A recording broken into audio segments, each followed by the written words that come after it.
struggling with the weight of providing for their family and feeling like they didn't have community, and they found our community yesterday, and it was beautiful. So we've really been thinking a lot about, what we want this space to be, and we'll continue to talk about the things that we need to talk about. You put your faith in us to do that every single day. Let me just fix this a second. Hold on. What is that? Sorry. You put your faith in us every single day, and we will continue to provide it. We're also going to just continue to try to remind people who the actual enemies are, and that would be the billionaire class and corporate capitalists. But anyway, the community showed up yesterday like it always does, and I just want to thank everybody from the bottom of my heart. It was so beautiful to see. So behind me, in case you didn't notice, this is the New Yorker cover from the upcoming issue on September the 29th. Okay? So just happens to be some random person with a blue suit and tiny hands, holding a remote control, mute, pause, stop, stifle, silence, shun, sack, banish, oust, muzzle, axe, dismiss, down in the corner, deport. Thought it was interesting, just a coincidence probably that showed up, but we're going to talk a lot about that today because as you guys know, I'm not the biggest fan of legacy media, to say the least, but I'm a fan of journalism. I'm a fan of hardcore journalism. And I believe in investigative reporters, and I believe it is an industry that we have to protect at all costs because exactly what we're witnessing now. So I thought it was appropriate that they decided to address this issue, and we're going to unpack this shit. And there may be some threads on this entire story as it relates to Jimmy Kimmel that you don't know. We're here to talk about it. With that being said, if you do still support, public broadcasting in particular, in the merch store, you'll find the link in the link tree in my bio. You'll find this shirt, PBS, NPR, FDT. So please consider picking one of those up. You'll find the link the link is in the link tree, which is Facts HQ, or you can find it at factsstillmatter.site. Okay, so, and then this, of course, because from my perspective, they are all related. The reason that I talk about this in terms of this being the biggest scandal in domestic, in domestic politics, arguably the biggest scandal in United States history, is because not just because of the crimes, not just because of what we're talking about, the violence and the predatory behavior and the crimes against children, young girls, children, but who it involves and who is protecting whom. We're going to play a lot of sound from the hearing with Crash Mattel, because I think it's important, and I will say in advance it will be triggering because, again, we're in a position now where you're going to hear the word credible a lot. You're going to hear the word credible from Cash Patel. You're going to hear the word credible from Todd Blanche, right?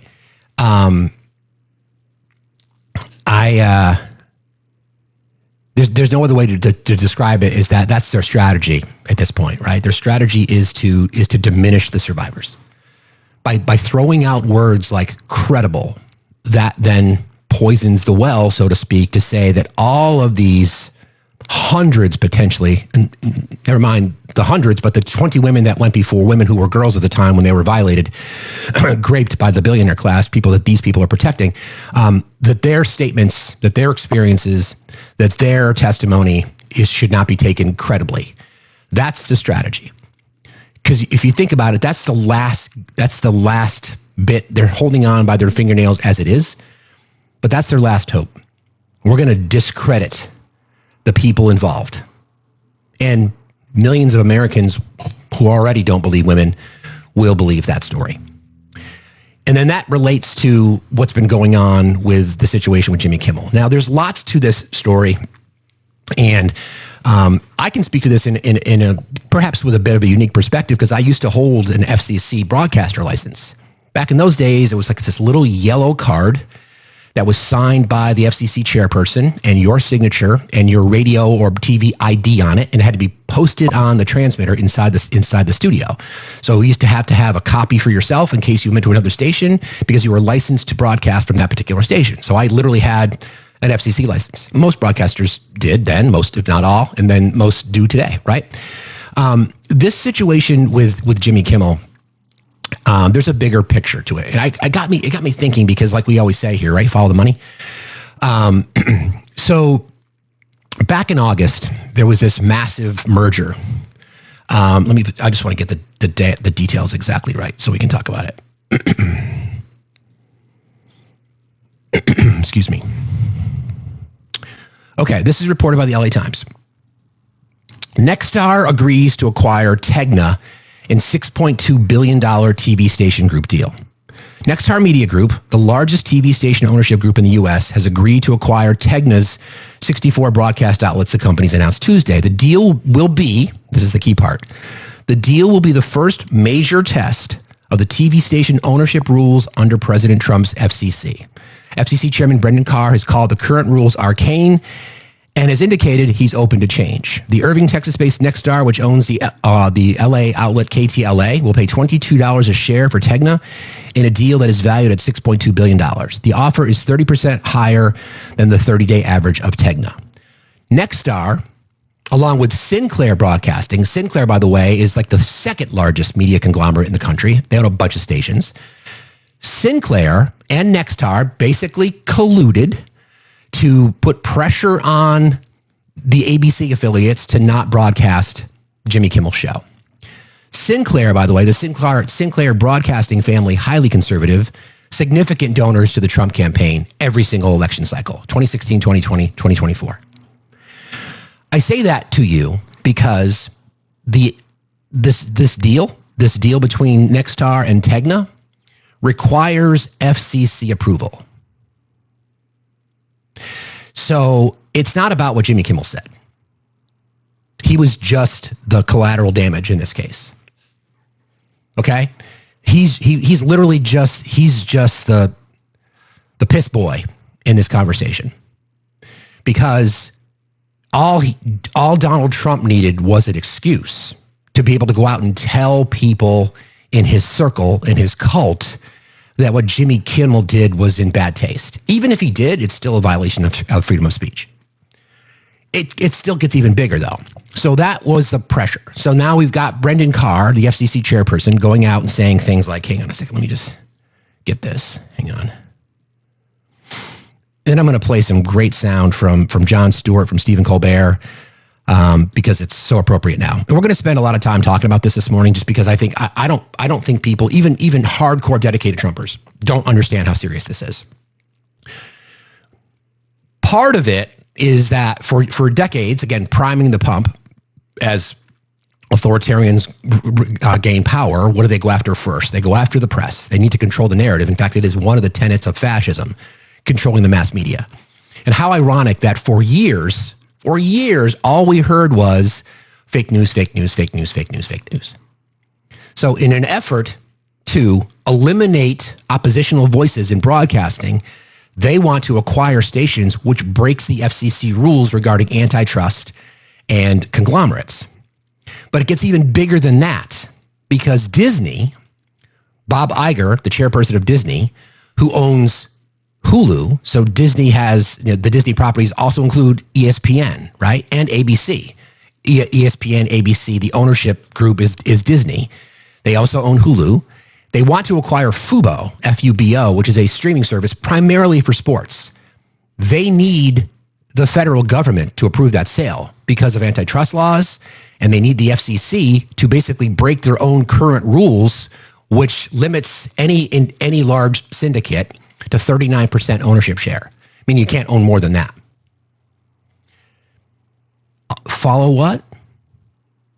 Follow the fucking money. The corruption here is just unbelievable.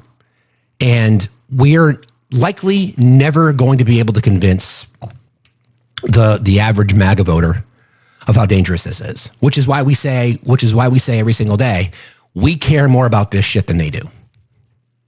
So I want you to think about that for a second. So when I started working in radio when I was a freshman in college, way back when.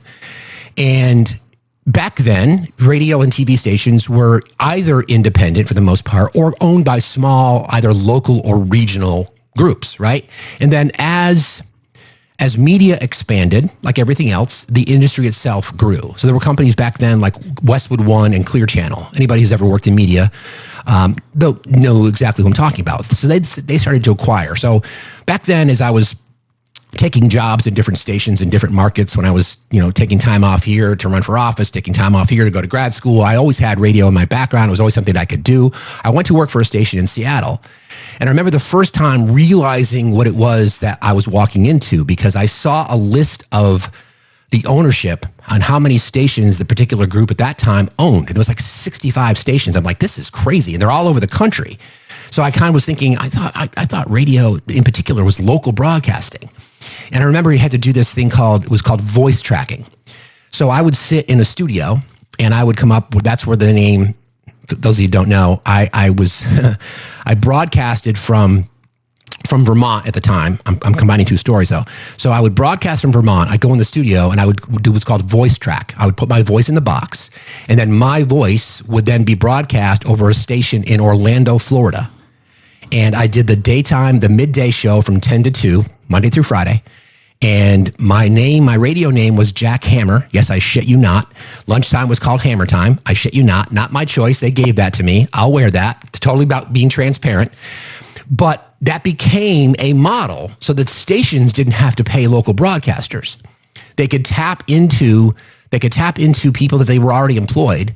So they developed this technology. And it took me 25 minutes, 30 minutes to record what was a 4-hour show that was not live, right? So then I was like, this is so fucking weird. So this has been going on in mass media for a very, very long time. Been going on like forever. So it's nothing new. It's just now it's just becoming so nefarious and so diabolical because they are literally changing the rules of the FCC. The FCC serves a purpose. It's there to prevent just these kinds of things.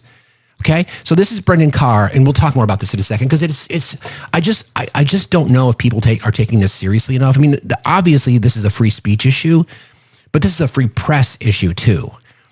And if you look at the rises of authoritarianism across the world, we talk about 1930s Germany a lot. We talk about Lügenpresse. We talk about it a lot because it's relevant.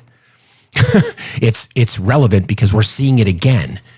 You control the messaging, not only the message, but the messengers, right? So it's Joseph Goebbels, it's Stephen Miller with the message and others. And then by controlling the media, so much so where you threaten to pull licenses and or block transactions and mega mergers unless you abide by the rules of the state, so to speak. So this is Brendan Carr, who's the FCC chair, Trump loyalist, co-author of Elements of Project 2025. This is what he had to say. President Trump ran against immense odds. These legacy media outlets threw everything at him, almost every single hoax imaginable, right? Biden is sharp as a tack, burying the Hunter Biden laptop story, the Russia collusion hoax. And most politicians would have just gone along with that narrative or not fought at all. But President Trump punched back. And when he did so, he was standing up for the American people that simply don't trust those outlets anymore. We at the FCC are going to enforce the public interest. Brendan, why do you think people don't trust those media outlets? It's because fascists like you and your boss told you to not trust them. Okay? Obligation. If there's broadcasters out there that don't like it, they can turn their license into the FCC. But that's our job. And again, we're making some progress now. President Trump.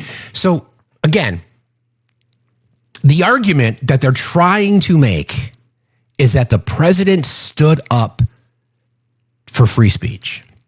Did he now? So I'm just going to read you some quotes from some prominent figures in the fascist movement of America, FMA.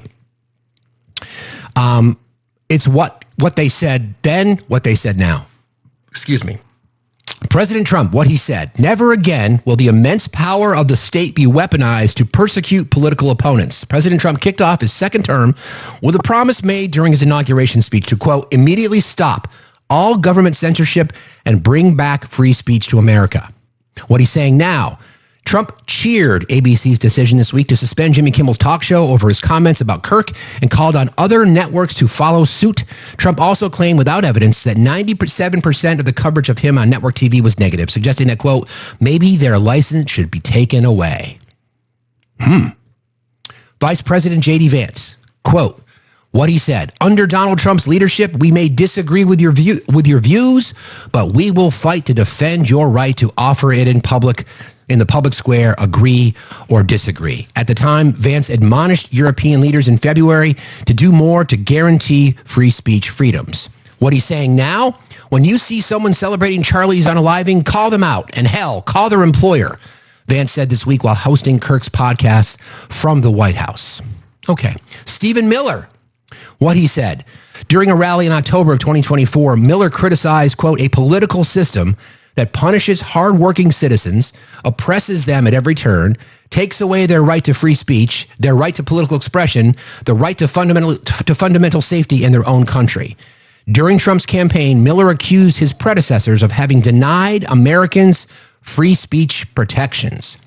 What he says now. With God as my witness, we are going to use every resource we have at the DOJ, Homeland Security, and throughout this government to identify, disrupt, dismantle, and destroy these networks and make America safe again for the American people. It will happen, and we will do it in Charlie's name. On Monday, during an episode of Kirk's podcast hosted by Vance, Miller claimed that the left-leaning political organizations were, quote, a vast domestic terrorist movement. Okay. Attorney General Pam Bondi, what she said, quote, I believe in freedom of speech, Bondi said in January at her confirmation hearing to become Attorney General. What she's saying now, quote, we will absolutely target you, go after you if you are targeting anyone with hate speech, anything, and that's across the aisle. Bondi said in a podcast this week, adding, quote, it's not free speech when you come out and say it's okay what happened to Charlie Kirk. Actually, it is, Pam. That's the definition of free speech. Bondi later clarified her comments saying, quote, hate speech that crosses the line into threats of violence is not protected by the First Amendment. It's a crime. Even still, Pam, you're wrong again. You should know that. You're the Attorney General after all. Brendan Carr, FCC Commission Chairman. Free speech, what he said then, quote, free speech is the counterweight. It is the check on government control. That is why censorship is the authoritarian's dream. Carr wrote on social media in 2023 when he was an FCC commissioner, he appeared to hold, hold on. Bye, love. I love you. Be safe, be kind, be gentle. Sorry, girl dad. Carr wrote on social media in 2023 when he was an FCC commissioner, he appeared to hold a version of those views on Tuesday when he said the government should not crack down on social media posts after Kirk's unaliving. What he's saying now? Carr suggested on Wednesday that the FCC could and should take action to force Jimmy Kimmel off the air. So the historical significance is real because this is what happened. This is what happens. This is what authoritarians do. So for years, all we heard was the Biden administration is suppressing your speech. It was never true. The facts are regarding C-19, the Biden administration asked social media companies, Meta in particular, what is your policy about C-19 misinformation? And would you consider changing that policy? That's it. That's what they did. That is it. And the right ran with that as if it were a suppression of speech. You want to try to make the argument? Good luck. What did they do? What did they do? Meta did, by the way, change some of their language as to how that worked. It's not a liberal twist. That's exactly what happened. No, you're wrong. No, that's not what Zuckerberg said at all. Read what he said. Read the statement. Read it. Said he felt pressure from the Biden administration. Right? That's what he said. That was his statement. What was the result? What did they do? Did they pull their license? Did they threaten them with fines? Did they suspend their credentials? Nope. Yeah, Zuckerberg admitted that the government pressured him. Zuckerberg said that the government pressured him. You people just don't get it. You don't get it. You just don't get it. My gosh. Wow, thank you for proving my point this morning. This is what happens. This is what happens. Okay? So, the free speech warriors in our country right now, you guys should be so pissed at what's happening. But you don't, because you seem to think that speech in support of what your racist, bigoted, transphobic tendencies are is fine. But when someone challenges that, it should be just torn up and thrown away. Now, you can like or dislike Jimmy Kimmel. I don't give a fuck. It's not what this is about. The government literally telling or putting pressure on the affiliates, saying, unless you take Kimmel off the air, we are not going to approve your merger. So Disney and Bob Iger, well, they own, Disney, ABC, and Hulu. They need the government's approval to buy Fubo. Can't happen without it. They need to change the rules. And I see the mouth breathers this morning. You guys seem to be all up in your shit about what Jimmy Kimmel said. What the fuck did he say? He just told the truth. He just said MAGA's trying to do everything they can to make sure that this is not considered one of their own. That's all he said. You can disagree with that if you don't like. That's fine. That's totally fine. But pressure to take his show off the air, preempt it, that's not going to come back. It's not going to come back. It's definitely not going to come back. And yet Brian Kilmeade says we should involuntarily, lethally inject houseless people. Where's the consequence there? My concern is, I think the reality is that many people who watch Fox support that shit too. Like you'd say, yeah, I think that's fucking great. And you don't think that that's just despicable. What we're asking here in this circumstance is to be objective. Because I can tell you, friends, when these mergers happen, not if, when the FCC changes its rules and the federal government steps in and approves the merger of Nextar and Tenga, when that happens, and when Bob Iger caves and begs and pleads and says, what do you need me to do to allow this to happen? It's going to change the media landscape in our country forever. You don't acquire these properties and then divest at some point. Now, government could step in and say, we're going to go back to the way that it used to be. You can't own, I think it's 39%. There's a cap to say that one singular entity can't own more than 39% of broadcast properties just because it becomes a monopoly, violates antitrust, all that kind of shit. But once that happens, it ain't coming back. It ain't coming back. So I just wish people would Iger's a huge Democrat donor. Whether he's a Democrat donor or not, he's a fucking billionaire and he wants more money. So keep your eyes on that. So then people are like, what do we do? I don't have streaming services. The only one I have is Netflix. That's it. Actually, now I have Nessun so I can watch Red Sox games. That's it. I'm not asking you guys. I don't watch much TV anyway. I listen to podcasts. I read. I play guitar. Shit like that. That's what I do in my spare time. Tinker. I'm busy. That kind of stuff. I don't just sit down and watch TV. Now, people might want to do that. You might have multiple streaming services. We always ask, what can we do? Consider canceling your subscriptions. Right? I mean, just consider that. That is something that you can do. Cancel Hulu, Disney, ESPN. Cancel your Amazon sub. I know that people depend on it, and I get it circumstantially. I can say that. Sure. I understand. I understand that. Those streaming services, right? They're caught up in it. So I think the funny thing about Disney is that the Disney company really stood up to Ron DeSantis' bullshit in Florida. But here they are, because that wasn't problematic. They could use that as a powerful marketing tool to say, we're out here defending the rights of the LGBTQI community, defending the rights of our workers. So that looks good from a press perspective. Now, Bob Iger wants to expand his wealth. Bob Iger wants to make more money. Bob Iger wants to be at the top of the heap as far as media syndicates go. And he will cave. And their programming will change. So keep your eyes peeled for that Fubo merger, right? Just let me close the loop on this story because I think I just want to make sure I get all the details right. The Irving, Texas-based Nextar, which owns LA outlet KTLA, will pay $22 a share for Tegna in a deal worth $6.2 billion. The offer is 30% higher than the 30-day average of Tegna's closing stock price on August 8th. So everybody makes a boatload of fucking money. Nextar has more than 200 stations in 116 markets, although some are owned through partnerships. The company also owns NewsNation, the cable news channel launched in 2020, and a majority stake in the CW network.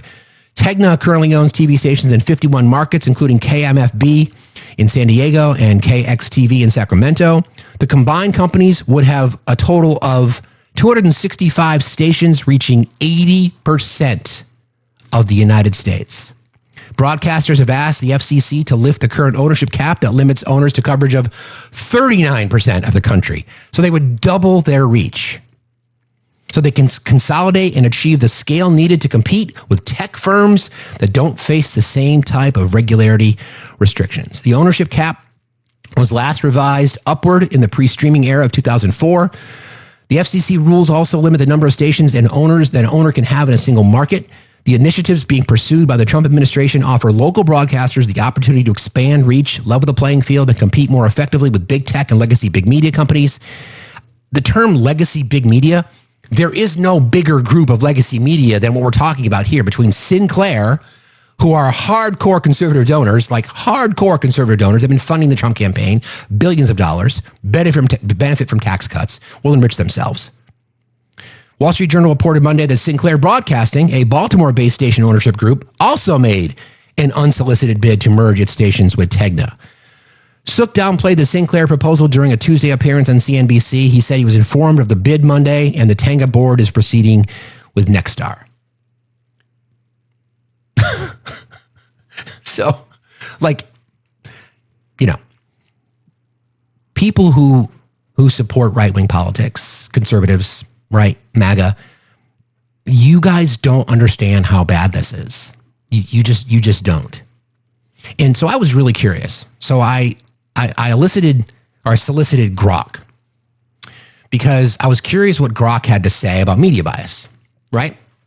So, because the argument has always been from the right that the media is biased. Media has biases, but there are just as many, if not more, conservative-leaning stations than there are. Actually, let me back up a second. There are far more conservative broadcast networks than there are liberal broadcast networks. Overall, it's about 50-50 when you're talking about print, when you're talking about editorial. So this is what I asked Grok. Is U.S. media more liberal or conservative? Grok's answer. There's no single definitive answer to whether the United States media is more liberal or conservative because the U.S. media system is highly fragmented, but here's a clear overview of how it breaks down. Overall landscape, mixed and polarized. U.S. media overall isn't uniformly liberal or conservative. It's better described as polarized. Different outlets cater to different ideological audiences. Partisan segmentation.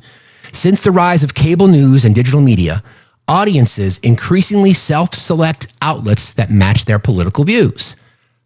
What's that called, friends? Confirmation bias. Okay? So these are how these major outlets lean. Left-leaning and or liberal-oriented. CNN, that's changed because there's conservative ownership now, but for the purposes of this argument, we'll leave it in here because I think you can argue that. MSNBC, the New York Times, the Washington Post, and NPR. Okay? Right-leaning, conservative-oriented, Fox News, Wall Street Journal Editorial, and Wall Street Journal News, the New York Post, Newsmax, and the Daily Caller. The liberal-leaning often focus on social justice, diversity, government action, and international cooperation. The right-leaning side, the conservative side, often emphasize free market, limited government, nationalism, and traditional values. Again, I asked Grok, okay? So here you go.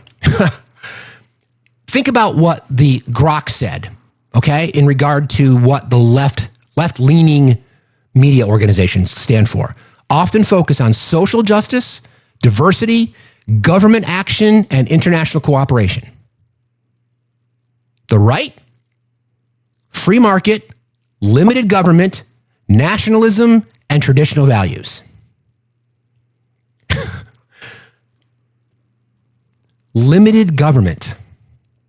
They use that to say, we are all about limited government. And yet, while they're saying that, the government is expanding and violating rights every day, consolidating media, suppressing speech, et cetera, et cetera, et cetera.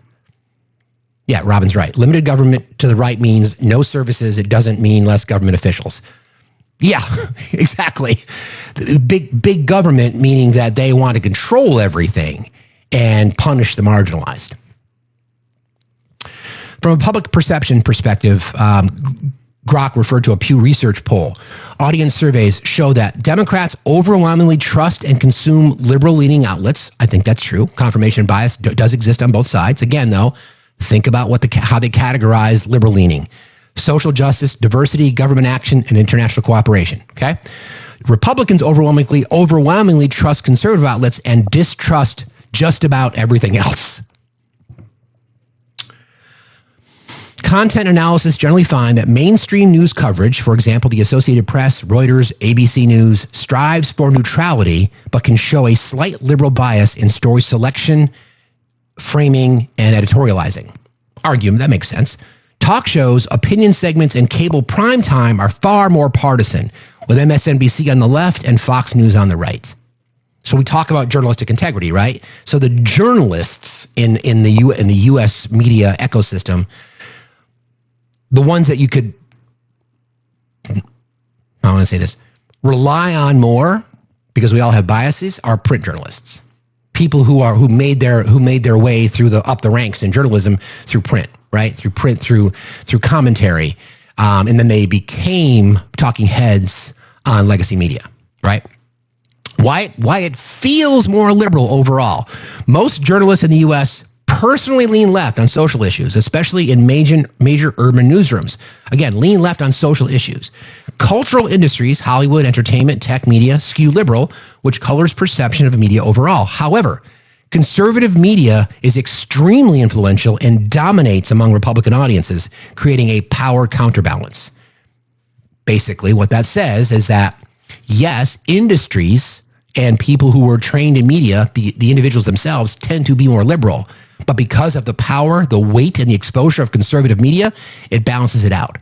So if it's balanced now, according to Grok, if it's balanced now, the FCC stepping in to approve these sales of right-leaning news properties like Sinclair and Nextar, all of a sudden that scale tips. So guess what, conservatives and MAGA? You just lost your argument. Because the media landscape going forward will be much more conservative than it currently sits today. And it won't even be close. When you go from 39%, when one ownership group goes from 39% ownership nationally to 80%, Bottom line, U.S. media isn't monolithically liberal or conservative. It's polarized, segmented, and audience-driven. News reporting often leans slightly liberal, while news commentary and talk is sharply split. In political terms, both liberal and conservative media ecosystems are highly influential. So I was just curious. I went way down this rabbit hole because I speak media. I've trained in media. I was in media for 20 years. It's something that we talk about in this space a lot. We talk about the terms of the importance of journalistic integrity, which is why I am so disgusted with legacy media in our country now, have been for a while. But after what we've witnessed with Stephen Colbert and then with Jimmy Kimmel and probably Fallon next and ultimately, et cetera, we've got to do something to protect local broadcasting. So I'm going to give you the list, right? And I think this is very, very clear. So they broke it down. Again, Grok broke this down. The U.S. media spectrum, left versus right. All right? They classify, this is the far left progressive list, okay? Democracy Now!, The Nation, Mother Jones, HuffPost, and Slate. Okay? None of those have a broadcast presence, meaning that the farthest left they identify in our country would be Democracy Now!, The Nation, Mother Jones, HuffPost, and Slate. None of them are broadcast entities. They're print. They're posts. They're podcasts. If that. On the other side, the far right, Fox, Newsmax, OAN, Breitbart News. Those are all broadcast entities. So what does that tell you? The influence and the power significantly rests in conservative. And they classify this as far right. I didn't. Grok did the work. Okay? So then you go liberal center left. Okay? Which the majority of our country is ideologically. The majority of our country ideologically, I think the Overton window shifted a little bit, but used to be center left. So they classify liberal center left as MSNBC, the New York Times, the Washington Post, CNN, and Bloomberg. Conservative or center right conservative, the Wall Street Journal News, the Wall Street Journal Editorial, National Review, the New York Post, and the Daily Caller. Okay? And then down the middle, and this is where I live. I've talked to you guys about this before, and it was just good to get confirmation. I've talked to you about what the sources are that I use. The AP, Reuters, PBS, NPR, and ABC. Right down the middle. Center mainstream. So thank you, Swishy Raiders. Hearts in the chat for Swishy Raiders, please. Love you guys. Just an interesting breakdown, right? It's when you start to think about it and consume it in terms that the conservatives have used to go after media, they talk about fake news. Well, the broadcast news networks in our country, who are the majority of them are conservative, and they're categorized as far right. Fox News, Newsmax, OAN, The Daily Wire, Breitbart. And then you add the massive over-indexing of right-leaning streamers, podcasts, online presence. Conservative media in our country, even beyond conservative, beyond right-leaning, far right, is the dominant voice, and it's not even close. It's not even close. Don't let anyone ever tell you otherwise.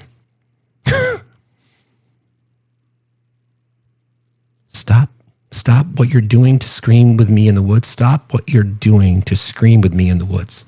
Your would be Y-O-U-R-E, but thank you though. I love the woods. So the question then becomes, when we have this massive imbalance, like a massive imbalance. Let me back up a second. Like we talked about before, under current conditions, it's considered relatively even because the majority of liberal broadcasters exist on the left in print. The majority of far right broadcasters exist on media. So the voices are louder and thus more influential on the right than they are on the left. Now, though, with the Sinclair, the Disney, all these kinds of mergers, that is going to shift the pendulum. And once it goes, it ain't coming back. It's not coming back. So, humbly speaking, need voices like mine. We need independent journalists. We need more people. We need to prop up public broadcasting. We need to prop up NPR. We need to prop up local stations. Because otherwise, the next generation of people will be over-indexed and thus over-influenced with propaganda from the right. So it's all related. And how does it factor into the Epstein files? Because we know the billionaires are connected to this, and I'm not naming names here, although Thomas Massey did, and I'll play some sound from him in just a minute. I'm not naming names, but they're protecting each other because who knows? Who knows who's on that, which is why we want the information. But it's an alarming story. This is the big picture takeaway from this. Actually, outlets in the center column, which we just discussed, the AP, the Reuters, the PBS, the ABC, the NPR, focus on straight reporting and are widely considered the most neutral. I would add Straight Arrow News and Ground News, neither of which I'm sponsored by. If they want to sponsor me, you know where to find me. 8 to 12, Monday through Friday, right here. Right down the middle. It's just objective reporting. Bias comes in when you editorialize. Okay, and people who don't know media, when you're looking at a story, oftentimes it will say on the top opinion. And what we've seen time and time again for people who are not media literate is they will see that as factual. Say, I read it. I read that story. He said the sky's green. That's his opinion, dude. It says opinion on the top of the page. Okay, so it's a cautionary tale. I've been directing Mean Girls, so if you hear that a lot, that's why. If you know, you know.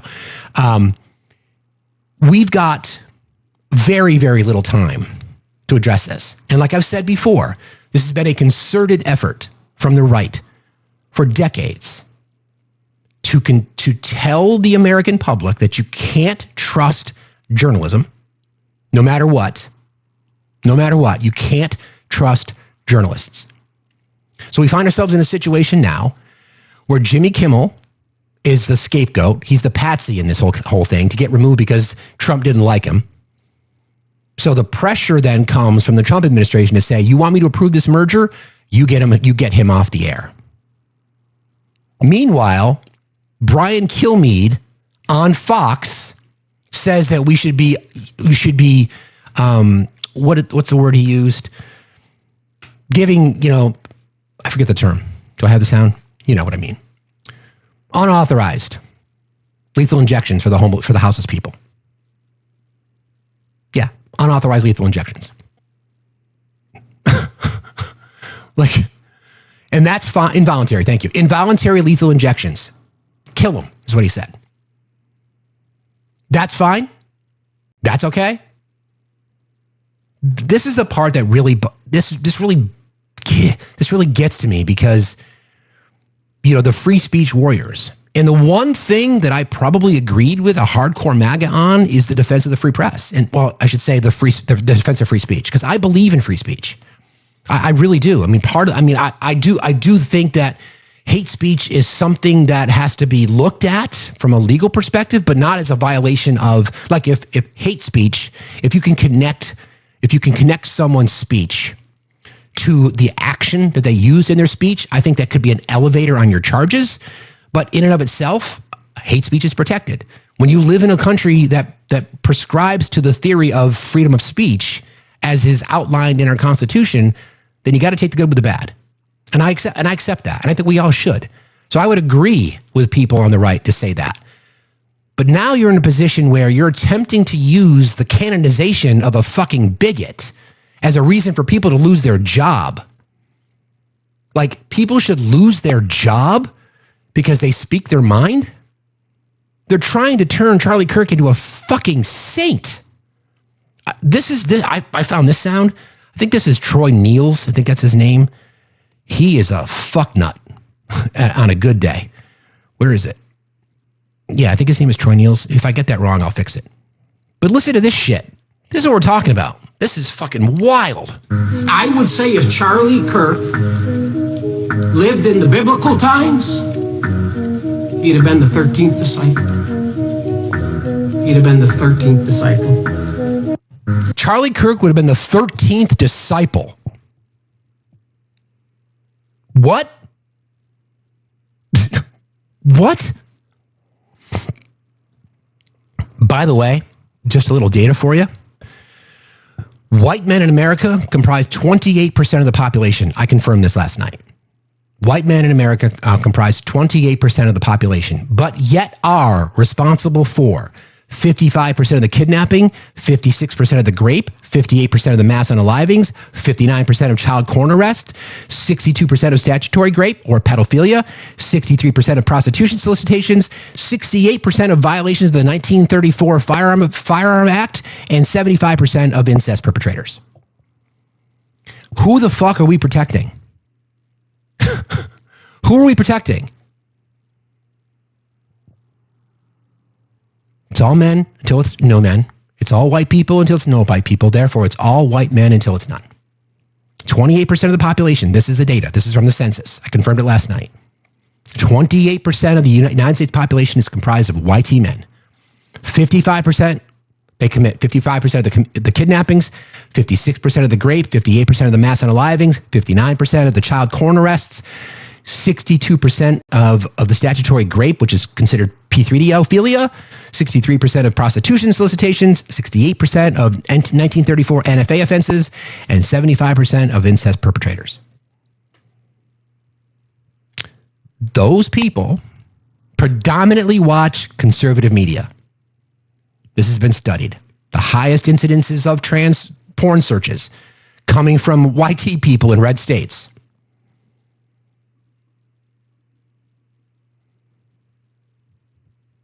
Who are we protecting? Who are we protecting? Not we. How is it? Please explain to me, how is it that Brian Kilmeade can get away with saying what he said I'm going to play this sound for you. This is what we talked about Matt Dowd getting fired because he challenged people's thinking on Charlie Kirk. Why are we canonizing this guy? He gets fired from MSNBC. Jimmy Kimmel gets removed. Stephen Colbert show gets canceled. You can come up with any excuse you want. It's just the fucking hypocrisy from the free speech fighters. He's already apologized, but Dowd should be fired immediately. Say something. I'm sorry, but he should be. I mean, I'm advocating for people to be fired. He should be fired for that. Look, and Matthew Dowd, there are reports now that he has been fired. He won't be back on the air. He shouldn't be back on television in general. Good. That's a good first start. I know that Dowd got fired, but you have to remember that MSNBC and places like CNN, they create a comfort zone for this kind of thinking. And they fired Matthew Dowd. That's rich. Because Matthew Dowd said hateful words lead to hateful action. And they fired this guy Dowd from MSDNC, who's a terrible guy, terrible human being, but they fired him. Okay. So that's the argument that the right tries to make, is that he said some things, and Trump is talking about, they say things that I don't like. They're mean to me.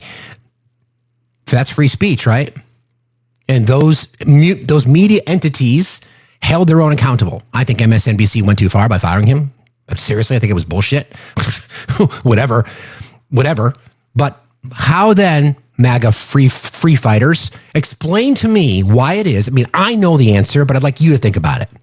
Why MSNBC fires Matt Dowd for something that's like whatever.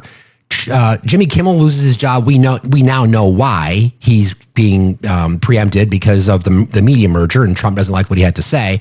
Tell me how this is okay, that what Brian Kilmeade said. Billions of dollars to mental health and the homeless population. A lot of them don't want to take the programs. A lot of them don't want to get the help that is necessary. You can't give them a choice. Either you take the resources that we're going to give you, or you decide that you're going to be locked up in jail. That's the way it has to be now. Or involuntary lethal injection or something. Just kill them. And it 4 days later, we were together on Wednesday, Lawrence. In the morning, we were discussing the murder of Irina Saruska in Charlotte, North Carolina. And how to stop these kinds of attacks by homeless, mentally ill assailants, including institutionalizing or jailing such people so they cannot attack again. Now, during that discussion, I wrongly said they should get lethal injection. Wrongly said? I apologize for that extremely callous remark. I'm obviously aware that not all mentally ill homeless people act as the perpetrator did in North Carolina. First of all homeless people aren't mentally ill. So thank you for degrading yet another marginalized community, you fuck. And that so many homeless people deserve our empathy and compassion. Lawrence, back to you. 20% of the House's population in America are veterans. He's fine with just involuntary lethal injection. So MAGA freedom warriors, where is your disdain for what he just said? The problem is you don't fucking care, because you've been told to hate those marginalized communities. When you think of a houseless person, you think of a black person on the street. Let's be fucking real. That's what you think about. And you don't want that happening. That's what you think about. Be real. Just accept it. For once in your life, have a bit of conviction and just tell the world that you're a fucking racist. And you don't care. Now, the economic conditions that you voted for are going to drive more people houseless. So you and your family could likely end up houseless, because we know that the bulk of Americans are one paycheck away from disaster. So if you're houseless, Brian Kilmeade, first of all, thinks that you have you're in a mental health crisis, and you should just be involuntarily. Just have some integrity for once in your life and just admit that you're a racist. Because we know, we see it. Just admit it. And then Kilmeade tries to save face by this little statement that he fucking made. Was wild. Let's see if I can find it. Everybody, please keep tapping and sharing. Don't forget, there's a gifting goal today, and you want to support the channel, you can do so at Factsstillmatter. And don't forget about the NPR PBS FDT shirt that's in the link tree that's in my bio. It's at Facts HQ. Hold on, I gotta find this. Yeah, so this is Brian Kilmeade. This was yesterday, after that statement, trying to just move it to the past, okay? This is what he, after the statement that you just heard, that I think we should involuntarily, lethally inject houseless people, kill them all, and then he's back on the air, no suspension, not told to take some time off. This is what he had to say, talking about Kimmel. More on that later. The point is that Kimmel's comments went way too far for some television executives. Not for me, not for you, but for them. And they turned up the heat on Kimmel, the host, to calm down the rhetoric.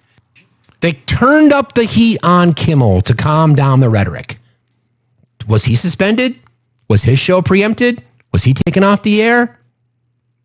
Nope. Not once. And your fucking words, my guy, led to the unaliving of, I think it was 8 houseless people in an encampment in Minneapolis. Where's the accountability? Where's the accountability? Where is it? Where's the accountability? Are you not responsible for that? Are you not responsible for the rhetoric that every fucking day you say the left is responsible for? Who the fuck are you protecting? Who are you protecting? Brian? These are things that we all can do, friends. Big picture. Somebody said they farted. Appreciate you sharing. Thanks. Awesome. I appreciate your vulnerability. Big picture, the things that we can do are canceling subscriptions. Hit them in their fucking pockets. Watch their stock to decrease. Watch their ratings plummet. Better out than in. It's true. So, under this administration, they want to deny the existence of Project 2025. So, I went to the tape, Jim. Specifically, what's proposed in Project 2025 as it relates to the FCC? Changing FCC rules around media consolidation, potentially allowing greater consolidation in some cases, using public interest standards, in quotes, more aggressively to influence what broadcasters or networks must do. Media licensing, ownership, and consolidation rules. There's a segment in Project 2025 that addresses that. Brendan Carr, FCC chair, was the author of this. You still want to say, MAGA conservatives, that the Trump administration isn't following the doctrine that is Project 2025? They abso-fucking-lutely are. Here's the worst part. Okay, this is a section. The chapter on the FCC starts with this. The FCC should promote freedom of speech. There's a proposal to reduce or challenge content moderation by tech companies to require platforms to disclose how they prioritize content. That's exactly what the Biden administration did with Meta. How do you prioritize your content regarding C-19 and misinformation regarding public health? It's exactly what they did. That's exactly what the fuck they did. You're okay with it now because it's in your little fantasy fucking, like Project 2025 is erotica for MAGA. Like they get off on this shit. They're over in the corner spanking it. Oh, we can take out the liberal media. Try public or like, I don't know, hardcore. Change it up a little bit. Add some variety in your life.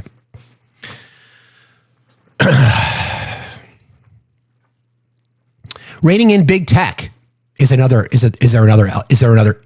element. Limiting or modifying Section 230, which protects online platforms from certain liabilities over user content. It's part of the plan. More oversight or regulation of how internet platforms operate, especially with respect to political speech, content removal, etc. Think about that one alone, right? As we've talked about in this space, content creators who are anti-government and or opposition are considered what? A threat. like literally, like literally a threat.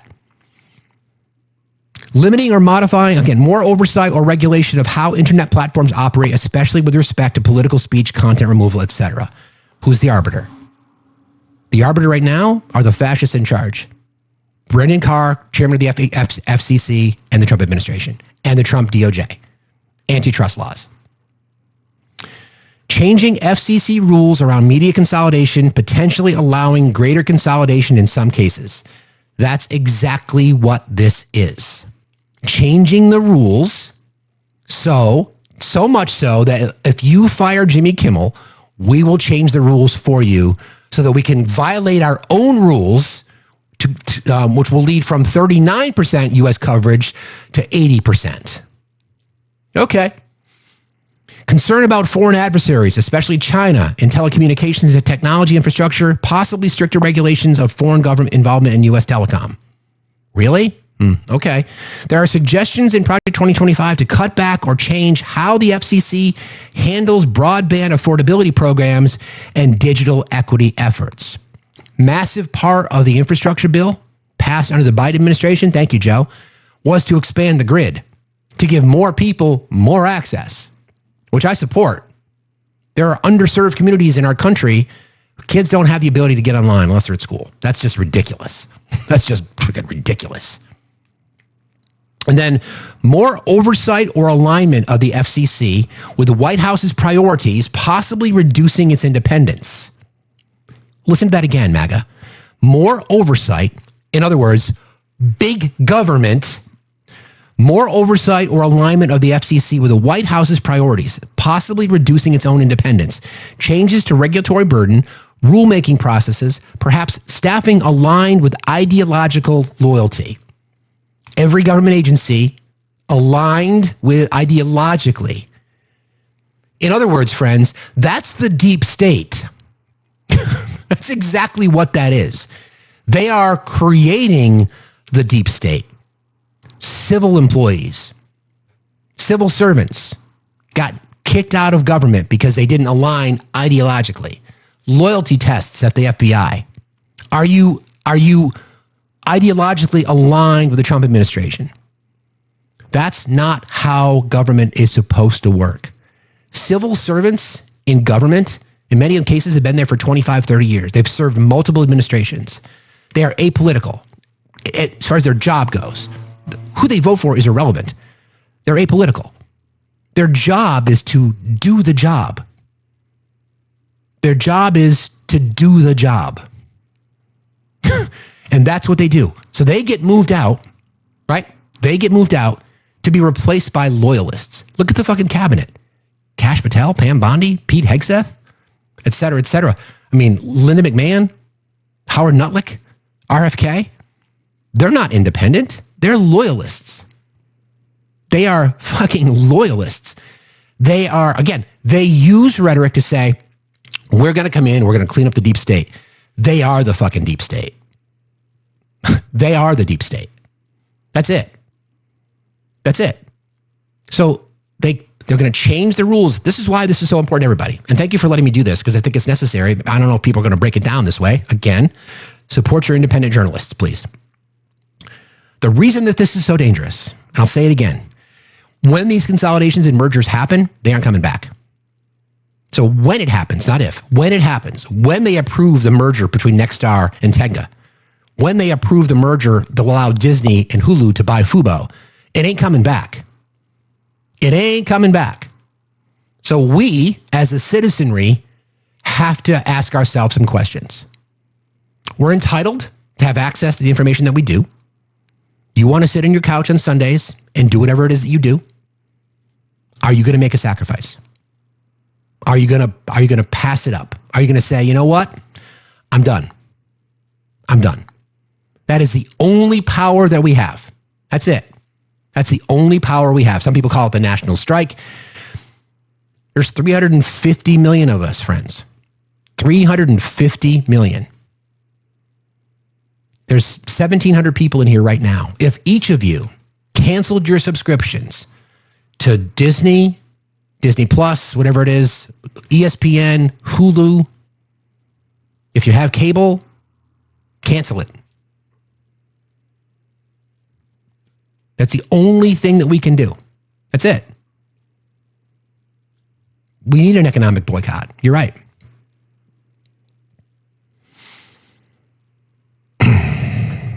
Free speech is the counterweight. Brendan Carr. Free speech is the counterweight. It is the check on government control. That is why censorship is the authoritarian's dream. Thank you for being honest, Brendan. We agree. We agree. We agree.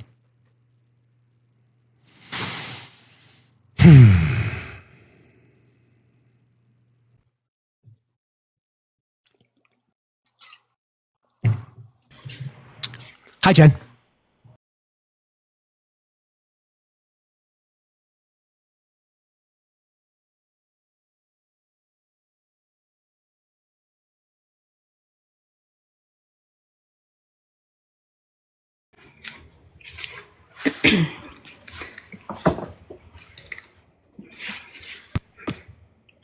I'm sorry about that.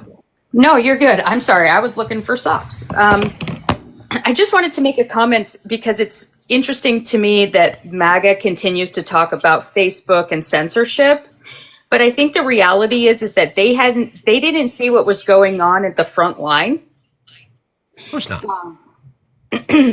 People were coming in with ivermectin overdoses because they would say, well, I read this on Facebook or I read this on social media. And then they would go to the feed store and they would get this medication that's not meant for human consumption. I mean, the dosage was not meant for human consumption, and it was hurting people. They weren't getting vaccinated, and it was hurting people. They weren't wearing masks. It was hurting people. And that was all being spread on social media. And the pandemic had to get under control. And this was the only way that we could do that, is to stop the disinformation on social media.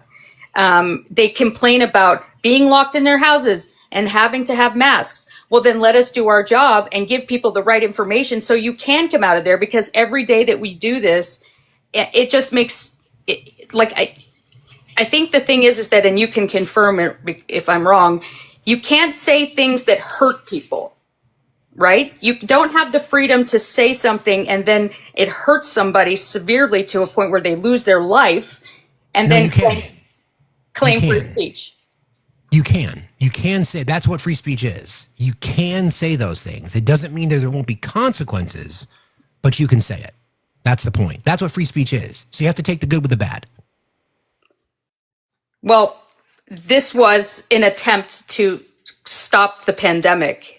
And I think that at the front lines, when we were getting freezer boxes in the parking lot, there was something that needed to be done to quell the misinformation about the pandemic.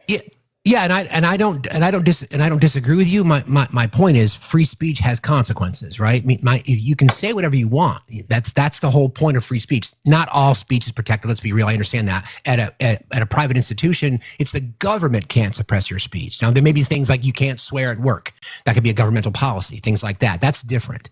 But your actions can lead to consequences. That's the point. I know what you're trying to say, but it's like, we can't, like, you can say fire in a theater. You can face consequences for it, but you can still say it.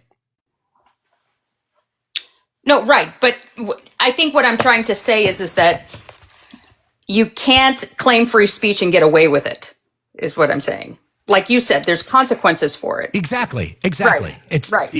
like we use the 2A debate. People think that the Second Amendment was written so that you could rise up against the government. Knock yourself out. If you want to do that, you better be successful, because Article 3, Section 3 of the Constitution says if you do that and we bust you, it's treason. So yeah, knock yourself out.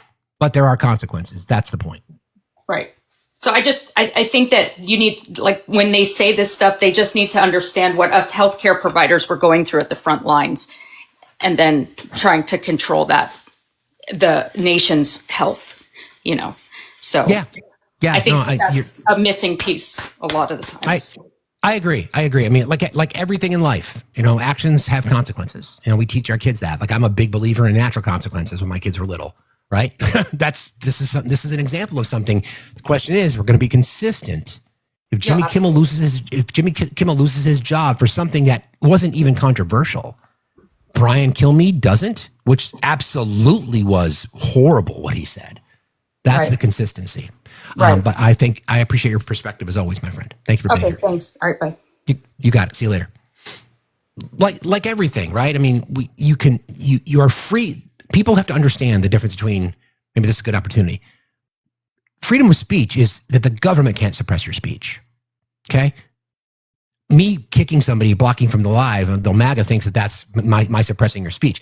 Yes, I can do that because this is my house. Like, I can kick you out of my house. I can kick you out of my neighborhood. Those are my rights. It's the government that can't suppress your speech, which is exactly what, for years, the right complained that the Biden administration, that liberals were doing, when it was actually them. As a reminder, what Joe Biden did, the Biden administration did in regards to Meta, Mark Zuckerberg can say that he felt pressure. Did anything happen? Were there any fines levied against Meta? Did they lose their licenses? No. They just said, listen, there's a lot of misinformation regarding C-19 that's harmful to public trust and public health. Would you consider changing your policies about it? Now, Mark Zuckerberg, who's donated to Trump's campaign numerous times, of course, goes public and says, oh yeah, I felt pressured. Sure, okay, great. Feeling pressured isn't a crime. And those are his interpretations. So that's fine. And the comments are, that's not what he said. He said he felt pressured. I agree with you. But pulling somebody's license is an action. Somebody feeling pressured is just an opinion. Well, I'm glad you said that. So what did somebody say? Don 1. So I was busy last night because this is my sweet spot, media. So there is a let me see. There's what's called the bona fide news exemption. And this is something that Brendan Carr wants to try to use to justify suspending people like Kimmel. So the bona fide news show or exemption is part of U.S. broadcast law from the FCC, comes under the Communications Act of 1934. This is what it means. The FCC has rules that generally require broadcasters to give equal opportunities to legally qualified candidates for public office. If they give airtime to one of them, commonly called the equal time rule, they must give the same amount of time to the other person. People know that. However, there are 4 major exemptions from this equal time requirement, including bona fide newscasts, bona fide news interviews, bona fide news documentaries, if the candidate appearance is incidental, and or on-the-spot coverage. That kind of protects you, okay? So what Brandon Carr is saying, we have the right to suspend because, as he describes it, there are certain things that don't fall under the bona fide news exemption. For example, what qualifies as a bona fide news program? Bona fide news program is one that is regularly scheduled, controlled by the station or network, not by a candidate, designed to inform the public about current events or issues, and then not primarily for the promotion of any particular candidate. The FCC does not judge the editorial content or political balance of these programs. It only looks at whether they are genuinely news-based and not designed as a political campaign vehicle. Programs that qualify include traditional news shows like Nightly News or 60 Minutes, but also may include talk shows, late night shows, cable commentary, etc. So they're trying to find a way within the law to justify pulling licenses. Legal loophole, they'll go to court. I don't know. But that's the weird part about it. Anyway, I don't know how else we can explain it to people. And I understand what Jen was saying, but the government can't suppress your speech. That's what we're talking about here. You may not like it. You may not agree. Now, if we wanted to create policies around misinformation, disinformation, good luck. I don't support that. To be honest, I support free speech. I wish there was ways that we could control it, but you can't be hypocritical. The conservative right are a bunch of fucking hypocrites. Oh, he said something that hurt my fifis. But Brian Kilmeade said on a live people, yeah, but I don't like those people. That's hypocrisy. And we see it every single day. He wants us talking about anything but Epstein. So we saw that firsthand. Speaking of that, don't forget, friends, we are crowdfunded here. You want to support the channel, you can do so at Factsstillmatter. As another plug, if you want to support local broadcasting in the merch store, which you'll find Facts HQ, which is in the link tree that's in my bio, you can get the PBS NPR FDT shirt. I have one coming. I should have it in a couple of days. Where was I? Okay, back to this. So let me just see if I got any guest requests here. I think some people are in the box.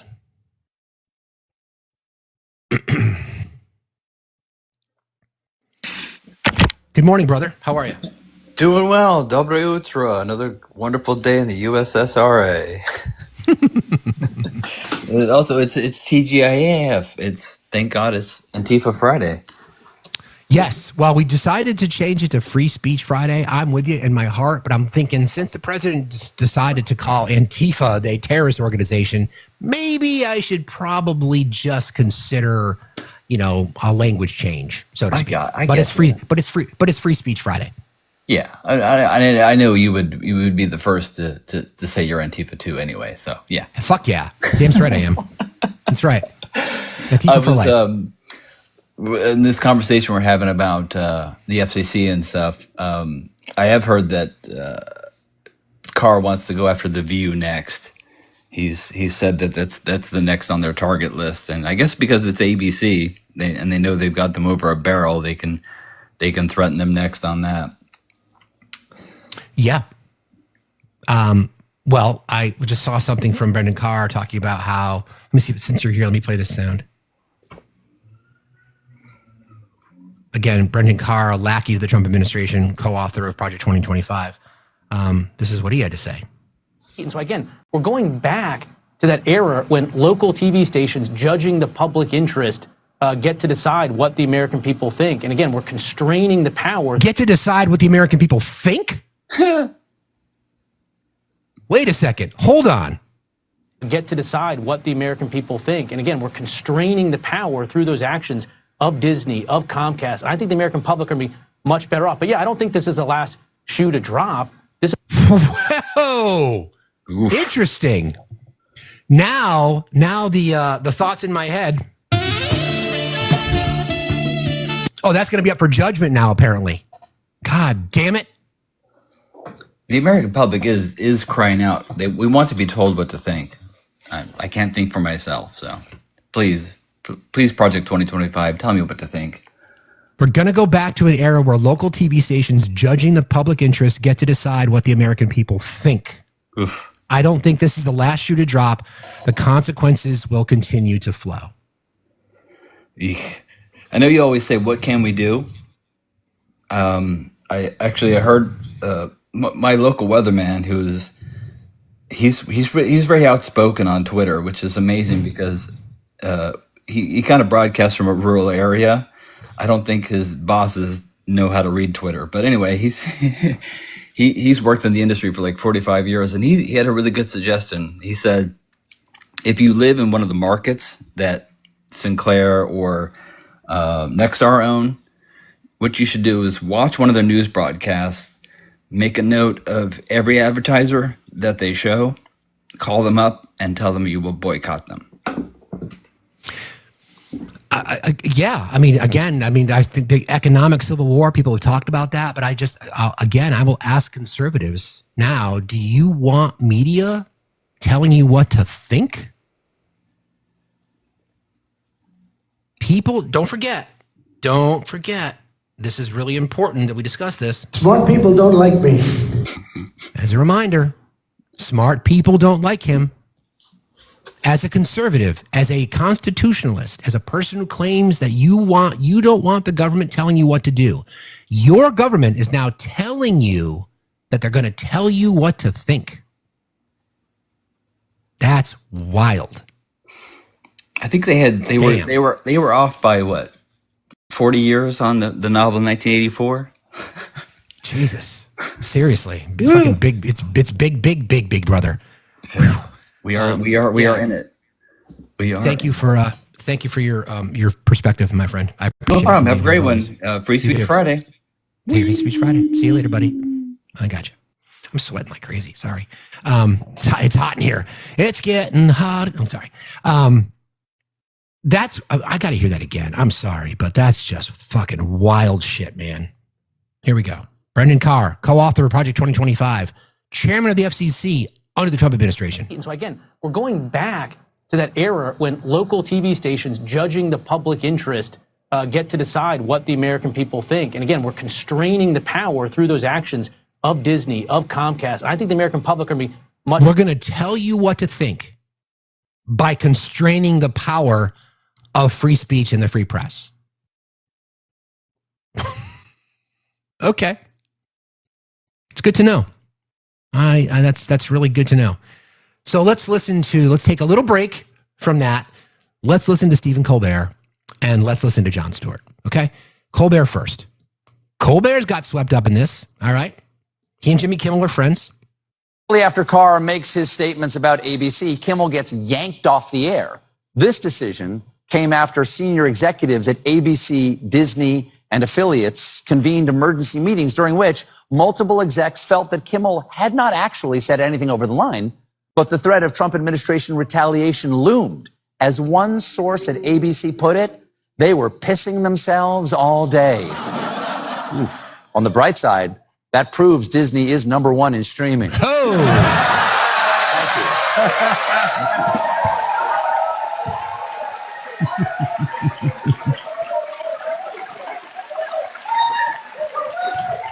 Now, this may seem bad, but Carr was quick to reassure everyone, posting, while this may be an unprecedented decision, it is important for broadcasters to push back on Disney programming that they determine falls short of community values. Well, you know what my community values are, Buster? Freedom of speech.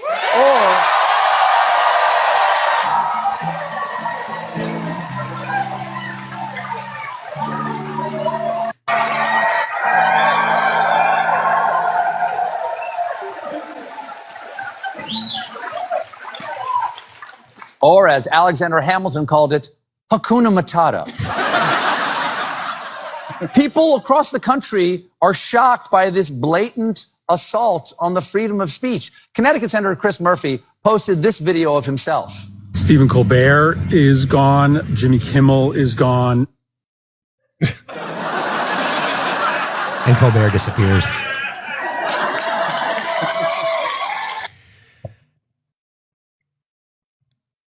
Jon Stewart now, because we need voices like his. And this was from a while back. This is from like months ago or years ago even. Threat to comedy. Comedy doesn't change the world, but it's a bellwether. Hold on, let me start from the beginning. There you go. Threat to comedy. Comedy doesn't change the world, but it's a bellwether.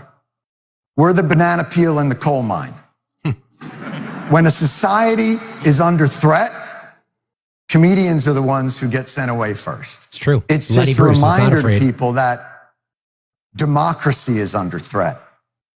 Authoritarians are the threat to comedy, to art, to music, to thought, to poetry, to progress, to all those things. It's never been all that is a red herring. It ain't the pronoun police. It's the secret police. It always has been, and it always will be. And this man's decapitated visage is a reminder to all of us that what we have is fragile and precious. And the way to guard against it isn't to change how audiences think. It's to change how leaders lead. The threat. Again, I wish people could take it seriously enough to understand what we're facing here. Somebody asked the question, I posted in the chat, like, well, how can we stop this? If the Dems win the House in the midterms, can we stop the censorship? We can stop it from a policy perspective, but we can't stop the merger. Once that happens, that's gone. Once we get one media entity who then goes from 39% of coverage of the US to 80%, that ain't coming back. That shit ain't coming back. You could attempt to pass laws. You could say that they're violating antitrust. You go to court, it would be years. So plan on that for the next 10 years. Plan on massive legacy media, conservative, right-leaning, and even far right-leaning. Expect it, plan on it. It's going to be part of your life, at least for the next decade. The overwhelming voices will be from the right. The overwhelming voices will be conservative. The overwhelming voices, people that are violating. So, for example, people on the left will be saying things that people on the right don't like, and they'll suppress the speech. And those same voices on the right will say much worse They'll do the Brian Kilmeade shit, and they'll be safe. This is why we talk about historical comparisons. This is why we bring up Lügenpresse. This is why we bring up 1930s Germany. We talk about Russia control the state. We talk about China control the state media. We talk about Hungary's control the state media. All those people, by the way, are people that Donald Trump idolizes. Idolizes. You want to know why I get so pissed off at people who don't participate in democracy? It's because of this fucking shit. This goes so much deeper than the price of your can of soup. Because as we know, prices fluctuate. But this completely changes the landscape of American media. Completely changes the landscape. And it ain't coming back. Thank you. And it ain't coming back. Appreciate the kisses. Thank you. It ain't coming back. Don't forget, friends, we're crowdfunded here. You want to support the channel? Best way to do it, at Factsstillmatter. I appreciate you. A couple more things to play from JD Vance in particular, because he's now he's the epitome of hypocrisy. JD Vance, who stands to benefit when farmers go out of business because he owns stake in a company that will gobble up small farms so that he can enrich himself. You guys probably didn't know that. The same farmers that voted for him. He's now part of policy. He's part of policy and administration that's going to put those farmers out of business. And he's going to be able to, he owns a company, stake in a company, I think it's called like Plot Acre or something like that. He's going to be a beneficiary on the demise of American farmers. And they voted for that shit. Acre Trader, thank you. Acre Trader, exactly. Fucking wild. This is what JD Vance had to say about your free speech. Government encouraged private companies to silence people who dared to utter what turned out to be an obvious truth. So I come here today not just with an observation, but with an offer. And just as the Biden administration seemed desperate to silence people for speaking their minds, so the Trump administration... No example, by the way. That's the rhetoric. That's an example of rhetoric that people who don't pay attention will say, see, JD Vance told me. There's no example. There's absolutely no evidence of that at all. None. We'll do precisely the opposite, and I hope that we can work together. Here's that sound again, sorry. On that. And hold on a second. Observation, but with an offer. And just as the Biden administration seemed desperate to silence people for speaking their minds, so the Trump administration will do precisely the opposite, and I hope that we can work together on that. In Washington, there is a new sheriff in town, and under Donald Trump's leadership, we may disagree with your views, but we will fight to defend your right to offer it in the public square, agree or disagree. Really, JD? Really? That's nice to be able to tell people that, excuse me, even though we know you're fucking lying. So you can't, what he's saying is you shouldn't be allowed to say things that are untrue. You shouldn't go out there and talk about things that are just bold-faced lies. Did you square that with your boss before he went to the UK? You see all the information that's come out. We won in 2020. I just want to make sure. JD, did you square that with the fat orange turd, the twice impeached, 4-time indicted, sexually abusing, fraudulent, convicted felon name on a list?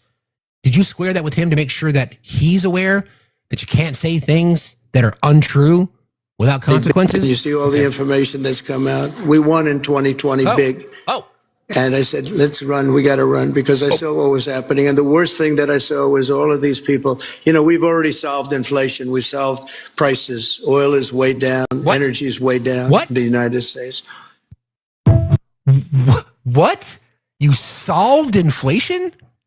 If you mean solving inflation, you mean inflation is up, then yes, you did. If you mean by energy is down, you mean up, then yes, you did. Good for you, Donnie. Where's the consequences there, JD?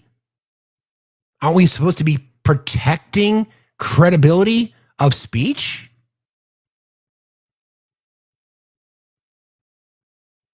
The twice impeached, 4-time indicted, sexually abusing, fraudster, convicted felon name on a list, going to the UK, right? And then still fucking talking about the 2020 election? Okay. Whatever. Whatever, dude. Whatever. Wild. Good morning, Mickey. How are you today? Hey, how are you? I'm all right. How are you? I watch your show pretty often, and I watch it because we're on opposite sides of the spectrum. But you do a really good job of intelligently and articulating your position, not like a Rachel Maddow or some of the mainstream people. And to listen to your Free Speech Friday is great. Because a lot of the things we disagree on, we're just going to fight tooth and nail on the extremities. But boy, how do we get the left and the right together with an issue like this? Instead of holding a blue sky rally and a MAGA rally, let's hold a free speech rally. Let's get together the left and the right on positions we agree on and force change. How do we do that? So, did you vote for Trump? I did, and I'm one of the people that voted for Trump because I voted against the opposition. And I think there's more people that are independents and people that voted against the opposition than actually voted for Trump. And if we can somehow get that mass together, we can succeed. I don't entirely agree with that statement. And the reason I say that is because were you not aware that this was going to happen? I mean, if you've been watching my show for any amount of time, we told people that this was going to happen. We told people that he was going to act like an authoritarian and a dictator. We told people he was going to be going after people's freedom of speech. We told people he was going to be going after the press. We were right, Mickey. We were right about that. So, but Trump is totally Mickey, different. Hold on a second. We were right about that because if you just agreed with me that what you're seeing is an attack on free speech, you've got to give some acknowledgement that people on the left were saying this shit is going to happen. And you still voted for that. So I'm trying to square that a little bit. So the things that I had seen over the previous 4 years and, some of the border crisis and some of the outright lies, some of the, let's stay on focus, Mickey. Let's stay on this topic, okay? I'll give you a chance to talk about something else, but let's stay on this topic, okay? Let's stay on this topic. If you agree, so let me ask you a question. Do you agree that the government suppressing the speech of the citizenry and suppressing the press, do you agree with those things or do you disagree with those things? Oh, completely disagree. I don't think Kimmel should have been canned. I don't think any of that should have happened. Good. Everybody should be left in place. Good. Okay, I agree with you. Okay, I agree with you. We told you guys though that this was going to happen. Did you not? What I'm trying to understand is did you not believe it? No, it's not that I didn't. It's not that I didn't believe it. I was just willing to take him, hoping some of the things would change that were in place and in front of us. And I could list as many as you could about how disappointed I am in Trump. I mean, okay, but you voted for that, Mickey.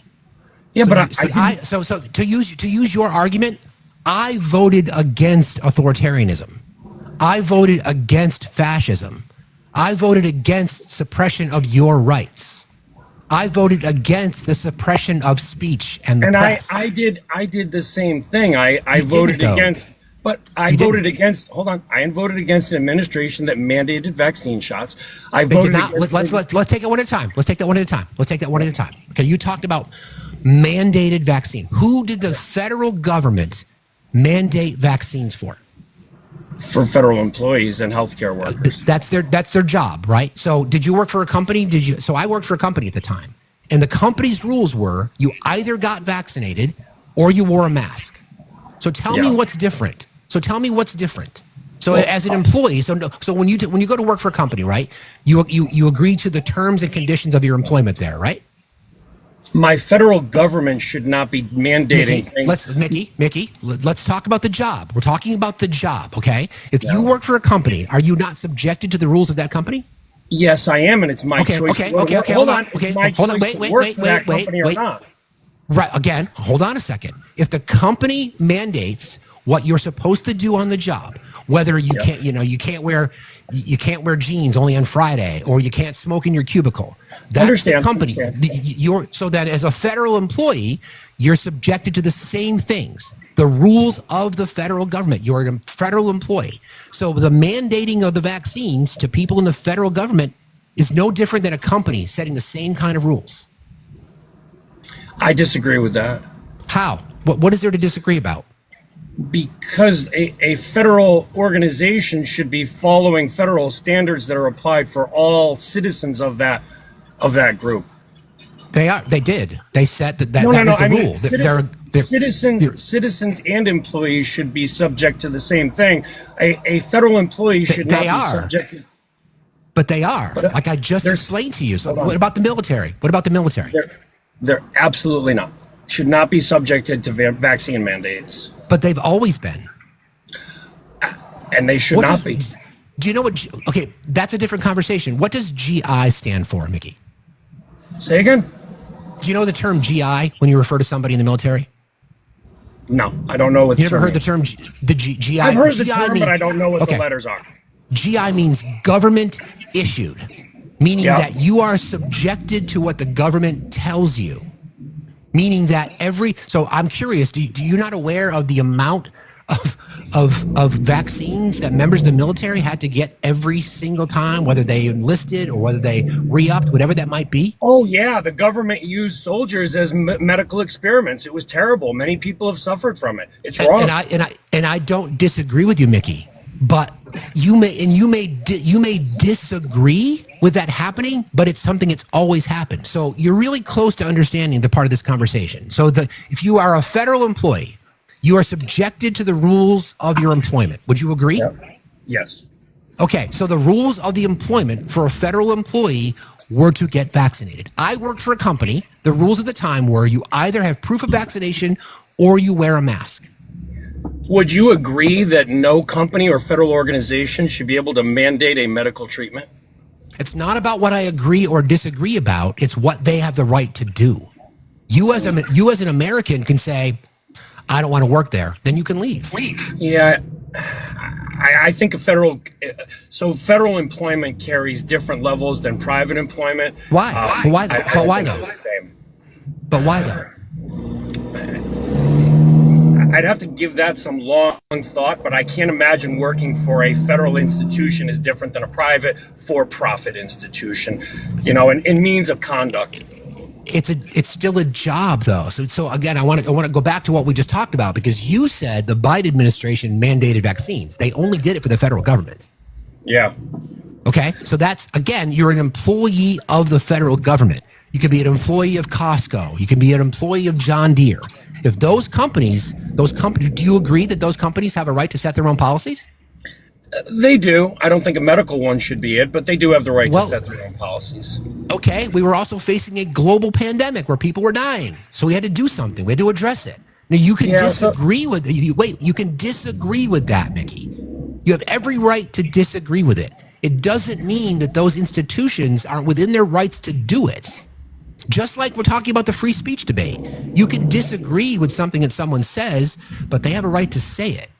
So let's go back to the free speech part. How do we get rallies where the left and the right sign up together and say, hey, we're going to ignore the things we disagree on. We agree on this. Let's force it. Like the Epstein list. Both sides are pushing for it. And that Epstein list is either a nothing burger or it's everything and bigger than one person. So how do we get the left and the right to have marches on the things we agree on, not the things we disagree on? Okay, who's holding up the release of the Epstein list? Both parties have been in control of it and not released it. No, Mickey, no. Let's back up a second. Right now, who is holding up the release of the Epstein list? Well, at this moment, it's Republicans, absolutely. Okay, so why have they done anything about it? And it was the indictments came under Trump's first term, and the Biden administration had control of it for 4 years. They could have let it go then. They did not. You want to know why? Why didn't they have control for the four-year period he was in? Because evidence connected to the indictment involving Jeffrey Epstein was also used in the case of Ghislaine Maxwell. You can't release information when there's a court case that's active. That's why. The information that we have available to us, wait, let me finish.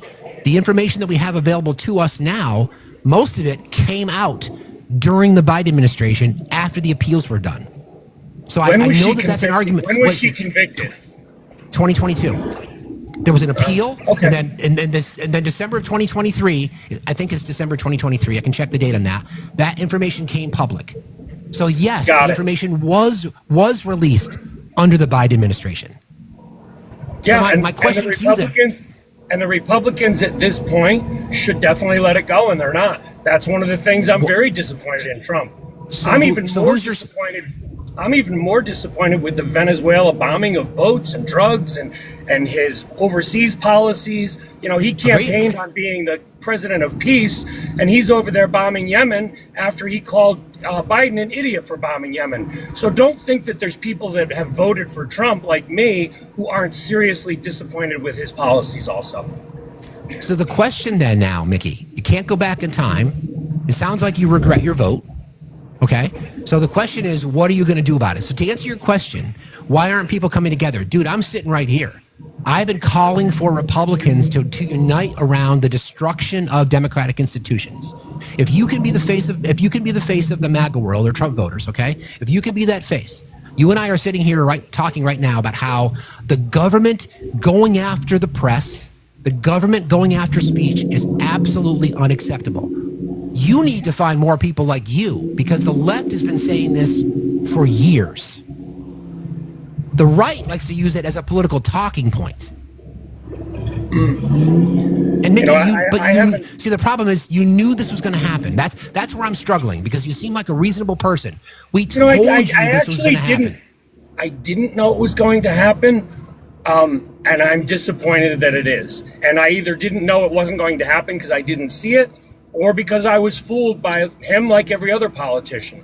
You know, and there's good things on both sides that both parties have done. There's minuscule things, but, you know, you do a good job, because you mentioned the Facebook being held up by the left. You're at least willing to call out your own party on some things, and the majority of people on both sides, my side and your side or whatever side, will only call out the other party for their negatives and not their own.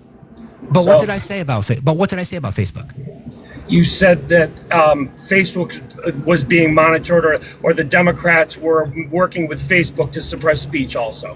It's not what I said. What did you say? The facts of that case were the Biden administration, because there was no policy on Facebook at the time, or Meta, regarding misinformation and disinformation, specifically as it related to C-19 and vaccines. What the Biden administration did was approach Meta to say, would you consider adjusting your policy, because there's a lot of misinformation, public health related disinformation regarding C-19 and vaccines. That's what they did. Mark Zuckerberg said he felt pressured. That's what the Biden administration did. That's what they did. Now, if you want to fault them for that, that's fine, but that's what they did. So explain then to me, now we've got the Trump administration literally suspending licenses for broadcasters who don't agree, who say things that he doesn't like, in an effort to consolidate power for right-wing media. The FCC should not be involved at all. Nope. It's a complete government overreach. Yep. We told you, though, Mickey. We told you this was going to happen. I've been talking about this shit for years, man. I wish you had found me before the election. I really do, because we told you this was going to happen. We told you about the suppression of speech. We told you that Donald Trump said he was going to terminate rules and articles in the Constitution. He said it on Truth Social. He's doing it now. We told you he's going to basically rewrite the rules of our democratic institutions. He's doing it now. Where do you watch it? Where do you consume your news? How do you get it? And where do you get it from? Where do you get it from? Mostly podcasts. I don't watch television news. Who are the podcasters? Various ones. I just scroll through Spotify and take them at will. I take left and right news. What? No, but who? Look, if you're gonna, I'm going to give you a scenario. You're going to a desert island, Mickey. You could only take one podcaster with you. So who are you taking? One day, yesterday, I listened to the Young Turks and I listened to Tucker on my ride to and from. Okay, again, you're going on a desert island. Okay, you can take one podcaster with you. It's the only thing you're going to be able to consume. Who is it? Yeah, but be honest. That's kind of that's somebody that I want to hang out with and have a good time with. I'm not. I'm not. No. Listen to respond to the question. Just listen. I'm not talking the individual. Okay. You only have access. The media, the device you have, whether it's your phone, is programmed to one podcast and one podcast only. So who do I think is the most fair or no? Who is the person that you would choose to listen to? I don't have a favorite. I don't have a choice. You said Tucker. Would it be Tucker? No, I couldn't. Would it be Joe Rogan? No, I'm not into the 90% of Rogan stuff is not politics. It's just I don't know, sports. Okay, so you got to pick one. The chat wants you to pick one. So just pick one. Who is it? Just be honest, man. Just be honest. This is a safe space. We can't see you. You're hiding behind your profile picture. Just be honest. Who is it? I don't have one. I'm sorry. Okay. I would rather take a collection of your live streams and just random live streams than I would one podcaster. Sorry. The variety is the pick for me, not one person. Okay. And I actually have an exercise with my kids. We watch one Fox News station about something. We watch one mainstream media station, and we pick apart who's telling the lies, because both of them are ridiculous. Just like Brian. How would you know, though? How would you know who's telling the lie? Well, we just discussed which ones being more ridiculous and one-sided and not presenting both sides of it, and we try to pick. We'll watch MSNBC and Jesse Waters, and we'll pick out who's telling what side of it and missing it, and try to come up with the truth out of the two of them. Okay, well let's have a little conversation about that. Okay, well, let's have a conversation about that. How do you know what's true? So I'll give you a scenario. I use the wrong statement. Not true. Well, hang on a second. Hang on a second. This is important. Okay, this is important. So I'm going to give you a scenario. Okay, let's just pick a random topic. Something stupid. MSNBC says the Kansas City Chiefs won the Super Bowl. Fox News says the Pittsburgh Steelers won the Super Bowl. How do you find out what is true? Well, with that, where it's something that's objective, we can go and research the score of the game. Thank you. That was the answer that I was hoping you would give. So how then do you find the objectivity? In instances like Yemen and political things, it's not objective. It's subjective on both sides. So we kind of just muddle through it. Let's go back. Wait a minute. Let's go back. Okay. We've got two conflicting reports. Yep. One says the Chiefs won. One says the Steelers won. You said objectively, I would find out who won. How would you do that? I don't know. How would I objectively find out if that boat in Yemen was carrying drugs coming to the U.S.? How would I find that out? Okay. I don't know how to find that out. I can tell you how to find it out. How? You do the work. You identify credible news agencies like the AP, like Reuters, like NPR, like PBS. That's how you do it. But how are those agencies going to verify that there were drugs on that boat? Because that's what journalism integrity is, man. That's journalism as opposed to hyperbolic rhetoric. That's journalism. How would a journalist determine those bags on that boat were drugs? I don't think it's possible. How do journalists work? What do they do? What do journalists need to tell the story? In that particular instance, how does a journalist determine there were drugs on that boat? I don't physically know how to validate it. I'll answer for you. What do journalists need to tell their story? They need sources, methods, and firsthand validation. Exactly. So the reason that I brought up AP and Reuters and NPR and PBS is because those across the entire media spectrum that we have, those are always the ones that literally are the most objective that we have. The most objective. Because we can have the same story. We could say, because I saw the story, Fox said it was loaded with drugs without any evidence. The left said there was an assault on a boat. The claim was made that it was loaded with drugs. What AP would say is, this is what we know from our sources. That's the responsibility of voters to be able to go down that road. You hit the nail on the head. What we're looking for is objectivity. We're not looking for bias. Now, media in general has biases, more editorial biases, depending on the person who's writing the story. But the objectivity requires people to be willing to look, because you're not the arbiter as to what's right or wrong, am I? Or are you? I'm not. That's why I research it. No. That's why I spend time researching it. Like, for example, January 6th. What the right told us that it was no big deal.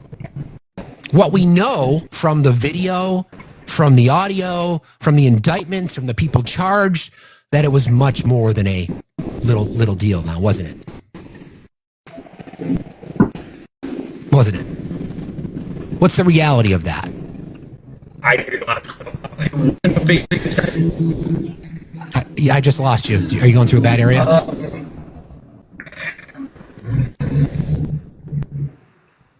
Yeah, I'm down in an area you're going to lose me. You'll be back with me tomorrow. I know I'm going to lose you. I got to make it work. I shit all the time on your show. I'll keep disagree heavily. Maybe I can learn a little and you can learn a little, and maybe we'll find a rally where we can come together on some free speech stuff. Thank you, Mickey. I appreciate you. It's an exercise for all of us right there, right? It's an exercise. It's like those are the conversations that we can't have unless you're willing to have them. But I think it's a great exercise for everybody to think about it, right? He answered the question. You break it down in simplest terms. One side says the Chiefs won. One side said the Steelers won. He's like, you got to be objective. You got to find the source. Exactly. And it's challenging for people, especially those people who are not, I'm not going to say not trained in it. They're not educated in it, because understanding media literacy, I've studied it. I've taught it. It's not easy, but there has to be a willingness, right? And I think Mickey might have a bit of a revelation there, right? To say, okay, this shit is nasty. We shouldn't be having this stuff. I was hoping we could get to who told you that these things weren't going to happen, because, I don't take a lot of credit for shit, but I was fucking right about all of it. Like all of it, like every single bit of it, I was right about. The destruction of our democracy, the ripping down of the walls of the separation of powers, et cetera, et cetera, et cetera. And if Mickey had been watching our show prior to the election, we probably could have got another voter. Hello, Cabin Mom. How are you? Good morning. I'm good. How are you? I'm fine, thank you. What's going on? You need a little break? Yes, I'll take it right now. Thank you. All right. Good morning, everyone. To tap and share the live, if you like all the information that's coming out today, we're having some great conversations again. Go ahead. We do have the live goal set for today. If you want to make a contribution to that, $1 here, $1 there adds up. There's 1,900 people in here to give $1 today. That would hit our goal, and we would not have to ask for this again later. The pay apps are all factsstillmatter.site. To do something a little bit different, I also wanted to give you a little bit of information, just because it's Free Speech Friday, and I was up in the middle of the night, and I was thinking, what can I talk about when I do my mod announcement this morning? So, as if you guys don't know, I actually live just south of Baltimore. I have lived here my entire life. And I love it. I love Baltimore. It is near and dear to my heart. It really pains me to hear people talk about how it's a cesspool and it's terrible, because there's so much history here and so much important things to see. We have Fort McHenry, where the Star-Spangled Banner was written. We have Edgar Allan Poe's birthplace. We have Johns Hopkins Hospital. There is so much here, and I just love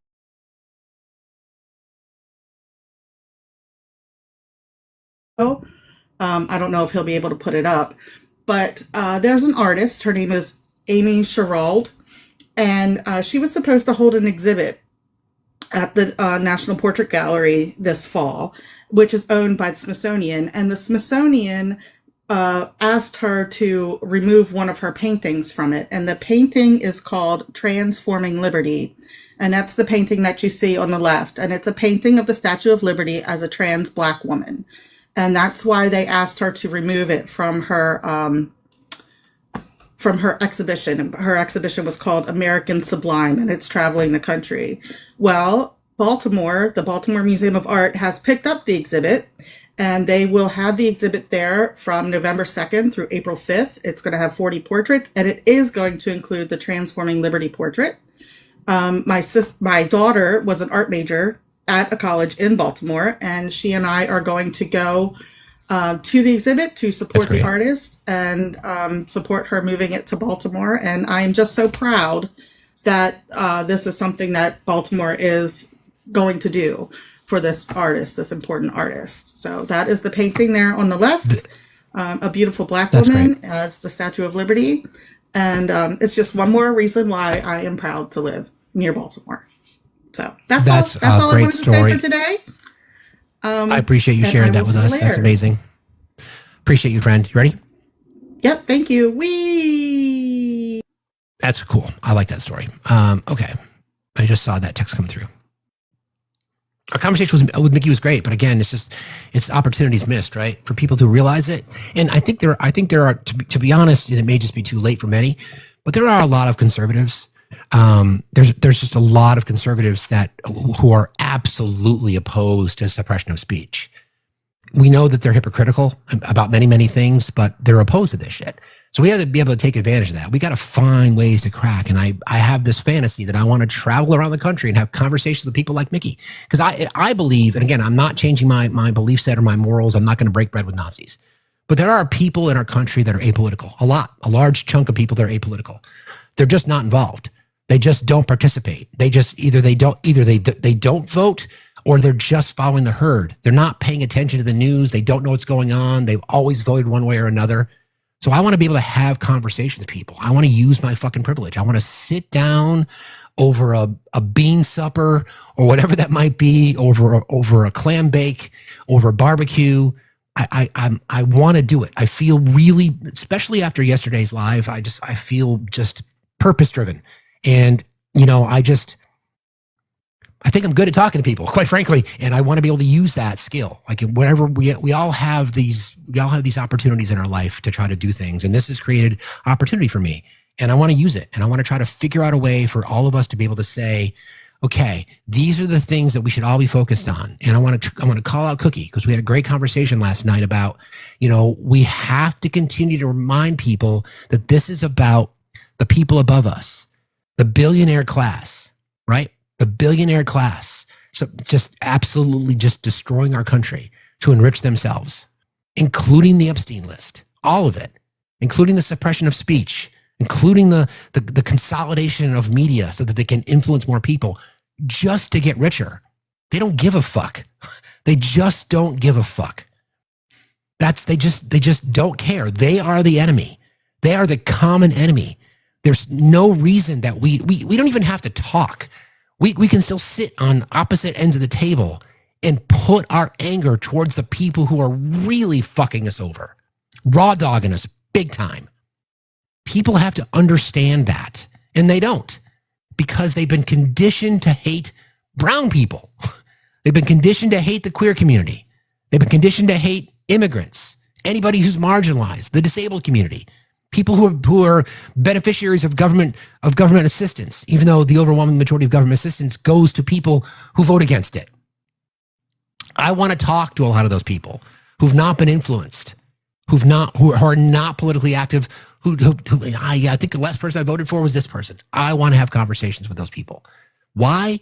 Because I want to remind them what's at stake. To walk up to them, to knock on their door. I can assimilate. I got tattoos. I got gray hair. I ride motorcycles. I used to hunt and fish. I still fish. I don't hunt anymore. I own firearms. I build shit. I fix houses. I played sports. I get it. I can speak to speak. I can speak to speak. I'm not talking about the obvious Nazis. I'm not interested in talking to them. I'm not. But there are people out there that we can reach. And it's hard to do it from here because you have to be engaged. So, little plug here. We're trying to move from TikTok as the host to YouTube and then stream to TikTok. That's kind of our goal. So we're working on that. I know there's some folks that are coordinating a GoFundMe to help me get some equipment, and I really appreciate that. You guys know me; I hate asking for shit, but I want to do this, and we got to figure this out. And I want to. This is fantasy about having these conversations with people. A conversation like we had with Mickey. There are more of those conversations to be had. Okay, more of those conversations to be had. And yes, I think he realized that he made a mistake. I think he realized it. Exactly what Don Lemon's doing, but different. Don, I've got privilege that Don doesn't have. And I want to use that, right? I'd love to have a conversation with Don Lemon. I'd love to. I need help. I need sponsors. It's in my head. I've been thinking about it for a long time. It's sitting up in my brain. I just need to figure out ways to get it out. Anyway. Okay. I want to sort of shift gears a little bit now. Any mods around? Yeah, the mods are always around. Let me just check in over there, see if anybody's kicking me in the shins for anything.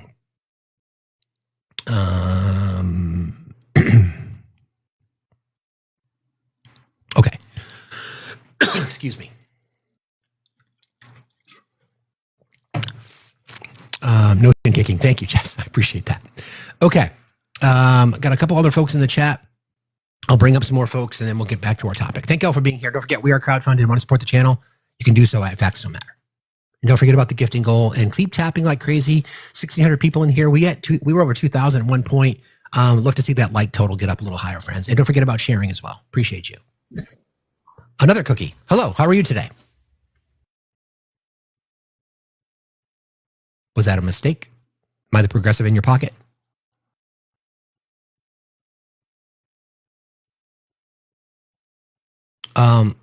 Lady Hawk, if you want to reach out to one of my mods, I'm not sure if you see that comment.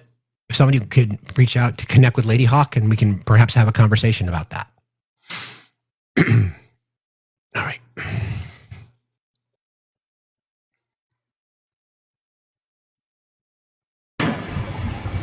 Good morning, Joseph. How are you? Joseph, are you there? Joseph Fulton, are you there? I guess not. Again, the progressive in your pocket.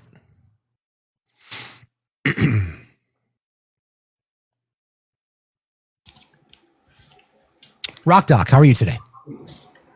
I'm sorry, that was an accident. Okay, no problem. Thanks for being here. Appreciate you. It happens. I get it.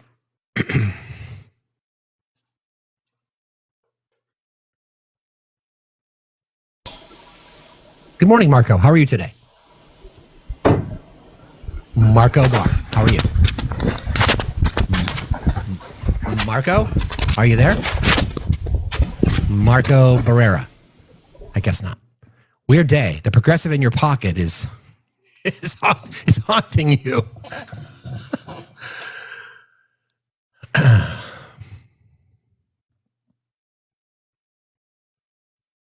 A lady, are you there?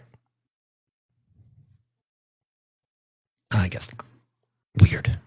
Okay, I'm just going to clear out the guest box, and then we'll get back to our topic today. It's been a great show so far, friends. If you're enjoying yourself, please continue to like and share. Hi, Hazel. How are you? I'm good. How are you feeling? I'm fine. Thank you for asking. Appreciate you. Okay, What's good, on your mind? So you know that conversation with Mickey, I know that it was a hard one. Believe me, on my side and on the comments, we were just like twisting and turning. I mean, I know for myself, I was just like, ugh. But I think it was a really good conversation that needed to be had because I told you many times my father is a MAGA, and I would give anything for him to do what Mickey did, which is just to get up and have a conversation, because my father is just completely gone. And so for Mickey, who has children, his children would be proud of him just having that conversation and just having that step and courage to get up. And I know that there are a lot of other MAGA people, because in the comments, they were talking. If they had the courage that Mickey had just to get up and have a conversation and hash it out, whether it gets ugly and whether the comments on the other side were just, twisting and turning, let it be done. But at least have the courage to do that and not just make comments about you and this live and not have the cojones to get up and have a conversation. So kudos to Mickey, even though, I was twisting and turning on the other side because it was just, I was being triggered, obviously, by the things my father would say, but at least he had some courage. I get it. Yeah, it's a fair point. I mean, we can't, I guess, the argument that I would make is, and I try to be consistent, like I said, I'm not going to break bread with Nazis. I have no interest in doing that. But if we are going to fix the things that are broken in our country, it's going to take a lot of voices to do it. A lot of voices. So people like Mickey, we'll use him for an example, I think is realizing that, shit, this is not what I wanted. And even admitted himself that, how do I navigate through this when I hear two sides of the story? And he answered this question when he answered it on his own. He said, got to be objective. Got to try to find the truth. Takes work. Can't be lazy. Can't be apathetic. Mickey regrets his vote. He obviously does. Those conversations can be had. I think I've proven that I'm willing to have conversations with people as long as they're not assholes and just going to say just nasty shit. I have no tolerance for that. None. And I won't ever. But there are millions of people out in our country that are not involved in politics, and we need them. We got to stop. People have got to stop being apathetic and disengage, because apathy is where democracies go to die, and that's what we're seeing. And I've said this before a lot this week. We deserved Trump. We deserved it. We deserved it as Americans because we didn't stand up enough and decide that this is important enough for me to do more than I've done. Yeah, I am 100%. And keep up the good work. Thank you. Appreciate that. Have a great day. That. Thank you, Hazel. You too. That's turned into something.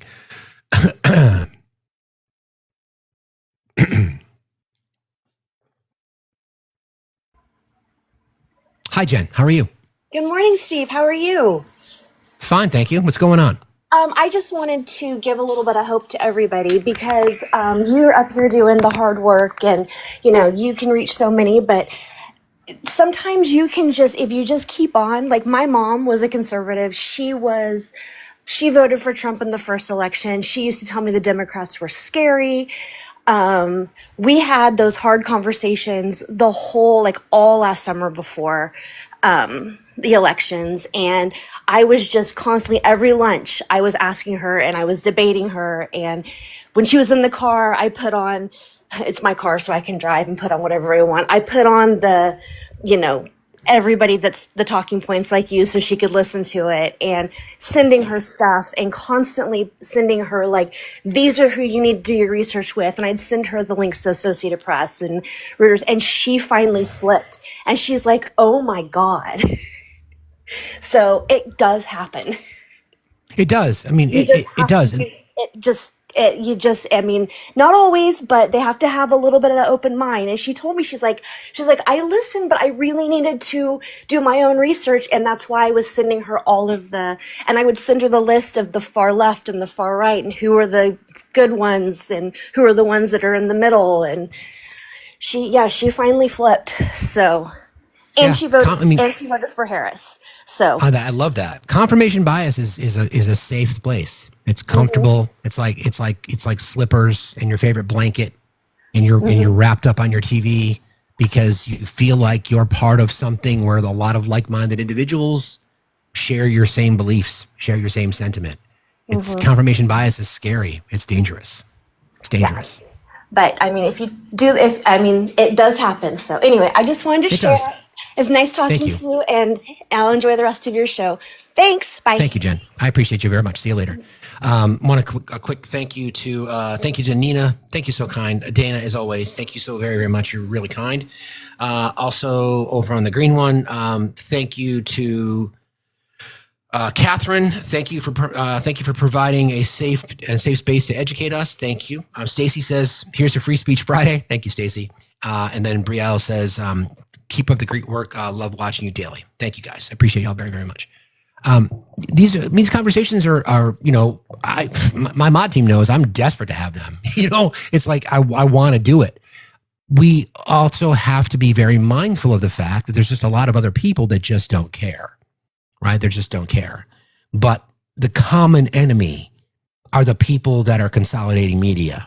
The common enemy are the people that are taking advantage of tax programs. The common enemy are people that are enriching themselves on the backs of the American taxpayer. All of us. No one is safe. No one. And I think the hard part, the challenge that we have to convince the bright red MAGA is when the president talks about in terms of this particular group could be a threat, right? So if you have an awakening one day and you said, that's fucking bullshit, and you say it publicly, you could go to jail. You don't have to take my word for it. Just listen to what the president said about it.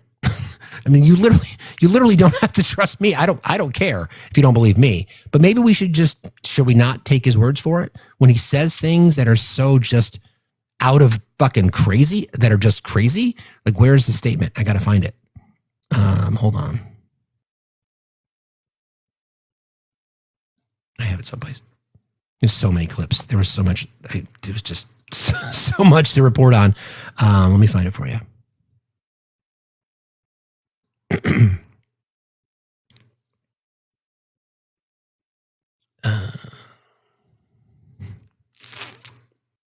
Somewhere. Everybody keep tapping and sharing, please. He was on Air Force One and he said, he was talking about the women who basically called him out in a restaurant, and he got all fucking pissed about it. And then he was asked a question on Air Force One about whether or not that person should go to jail, and he said, "Yeah." So you can't call out officials now. You just can't confront someone for the things that they say. That should be harmful to everybody. And the right wants to say that, oh, by the way, that's what you guys have done to us. No, it's just not true. It's never been true. That's where I think there's common ground, right? That's where I'm hoping we can find a little common ground, just a little, to realize that it's the threats from above at the expense of the American taxpayer. That's the hope. Good morning, user. How are you? What can I call you? Oh, Hello? hi. Hi, I'm here. What can I call you? My name's Ed. Ed. Hi, Ed. How are you? I'm doing well. Thank you so much for all the information you've been giving us and all the facts. You really opened my eyes today in regards to, well, I did vote I do vote Democrat to start off with. Okay. But yeah, you just kind of educated me, and I'm really I wanted to thank you personally. Thank you so much that there's so many people here there that are legal immigrants who are not educated, that they have no idea of our history, of our Constitution or anything of that matter, and it's hard to get across to them. Especially when they speak a different language. And even if they do, even you get a translator and you try to educate them as much as you possibly can, it's impossible.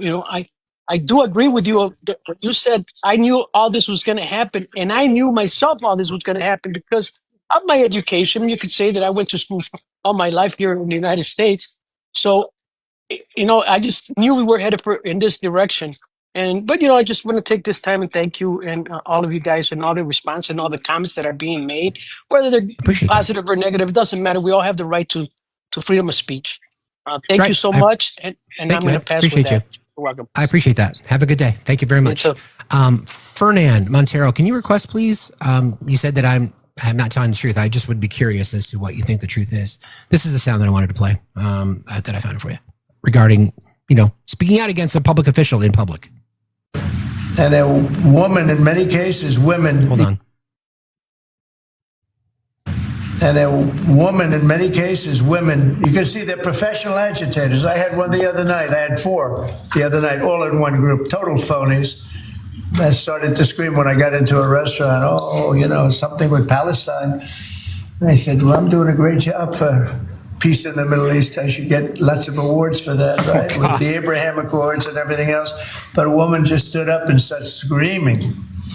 And she got booed out of the place, too. There were a lot of people in the restaurant. I went there to show how safe, and it was safe. I mean, the woman is just a mouthpiece. All she was a paid agitator. And you have a lot of them. And I've asked Pam to look into that in terms of bringing RICO cases against the criminal RICO. Because they should be put in jail. What they're doing to this country is really subversive. So women, you can now add professional agitators to your skill set. I'd say fucking own that shit.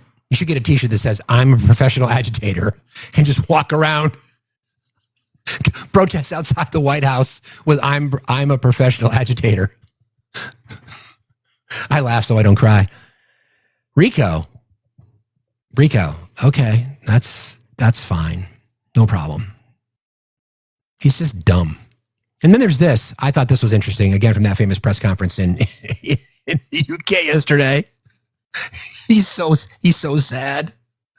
That I thought would be easiest would be because of my relationship with President Putin, but he's let me down. The Russia situation, I hope we're going to have some good news for you coming up. But again, it doesn't affect the United States. And it doesn't so much affect you. Of course, you are a lot closer to the scene than we are. We have a whole ocean separating us. But I will say this, it's millions of people have died in that war, millions of souls. And they're not American, they're soldiers. Millions? Soldiers, mostly soldiers, as you know. The soldiers are being killed at levels nobody's seen since the Second World War. But they're being killed. And I feel I have an obligation to get it settled for that reason. Thank you. Just to add on that question, because we have to put extra pressure on Putin. And it's only when the president has put pressure on Putin that he's actually shown any inclination to move. So we have to ramp that pressure up. The one that... Millions. That's your boy. Smart people don't like me. Yeah, what was that? Smart people don't like me. I'm sorry, one more time? Smart people don't like me. I thought so. Millions. Okay. Okay. And I think we'll address the TikTok situation because Peter Ducey asked the question. Here's the sound. The deal that you're working on for the Chinese to sell TikTok. Remember, the question was asked about TikTok. Okay. To an American buyer. Yeah. Are the Americans going to have to come up with their own algorithm, or are they going to continue to use the successful but addictive Chinese algorithm? So what we're doing, and we're speaking to President Xi on Friday to see if we can finalize something on TikTok, because there is tremendous value, and I hate to give away value, but I like TikTok. It helped get me elected. In fact, Charlie said, "Sir, you ought to get on TikTok. You'd be great." I said, "Really? Tell me about TikTok." And we, as you know, we did unbelievably well with youth, like at a level that no Republican has ever even dreamt of. And in what, look, I think we won it for a lot of reasons, but that was a reason we won the election by such a big number. TikTok has tremendous value. The United States has that value in its hand because we're the ones that have to approve it. I specifically get the right to approve it. The people that are investing in it are among the greatest investors in the world, the biggest, the richest, and they'll do a great job. And we're doing it in conjunction with China. But we are getting, the United States is getting a tremendous fee plus, I call it a fee plus, for just making the deal. And I don't want to throw that out the window. What? I can say this, that you'll have a lot of very unhappy youth. And I use TikTok very legitimately, very straight, just statements every day, little statements, short statements. "Sir, make it short, please." And TikTok Jack, we call him. He was pretty good. Did a good job for me, I guess. But no, I'd rather reap the benefits. I mean, the kind of money we're talking about is very substantial. And it'll be owned by all American investors and, the best investors and the, very rich people and companies are going to be owning it. Very, very straight, very legitimate companies, and really companies that love America. So they're going to be owning it. It's a big thing. And on a much bigger scale, and probably that's why we were able to get that, but on a much bigger scale, we're pretty close to a deal. We may do an extension with China, but it's an extension based on the same terms that we have right now, which are pretty good terms. And the deal. What? Smart people don't like me.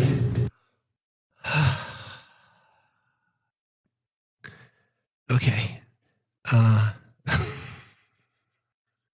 God.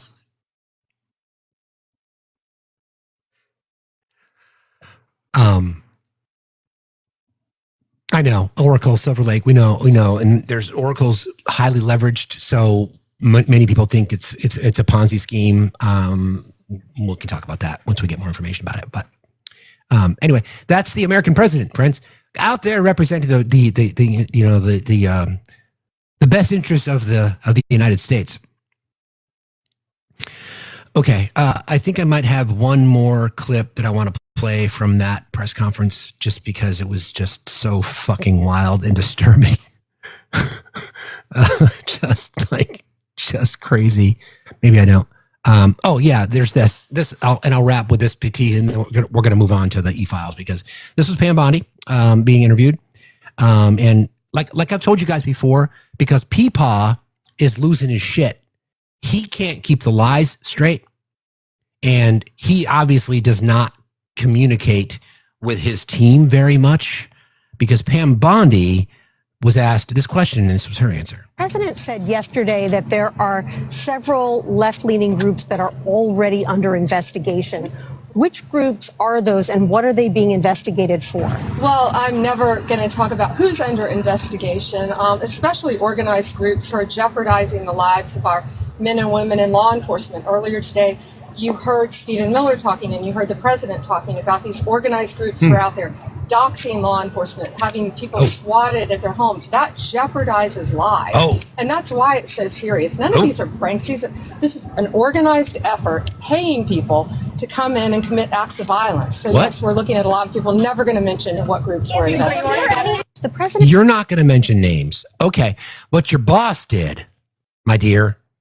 I am pleased to inform our many USA patriots that I am designating Antifa, a sick, dangerous, radical left disaster, as a major terrorist organization.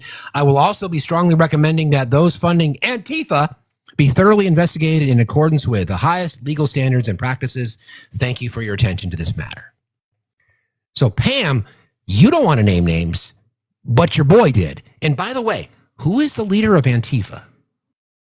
Maybe it's, it's going to be like, it's me today. I'm the leader of Antifa today. I am Antifa.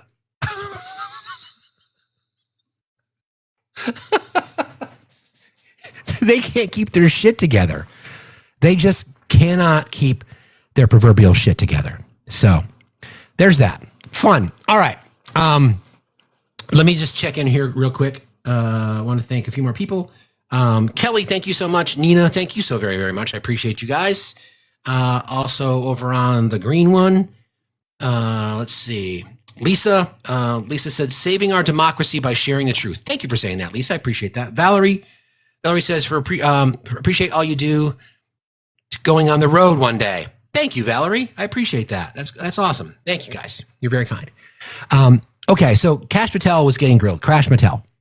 And to me, what we started the show with this morning was about the suppression of speech and the press and all those kinds of things. In my mind, it's all related, because the people that are benefiting from the categorical destruction of our democracy are the same people being protected by the cowards in Congress unwilling to expose the truth.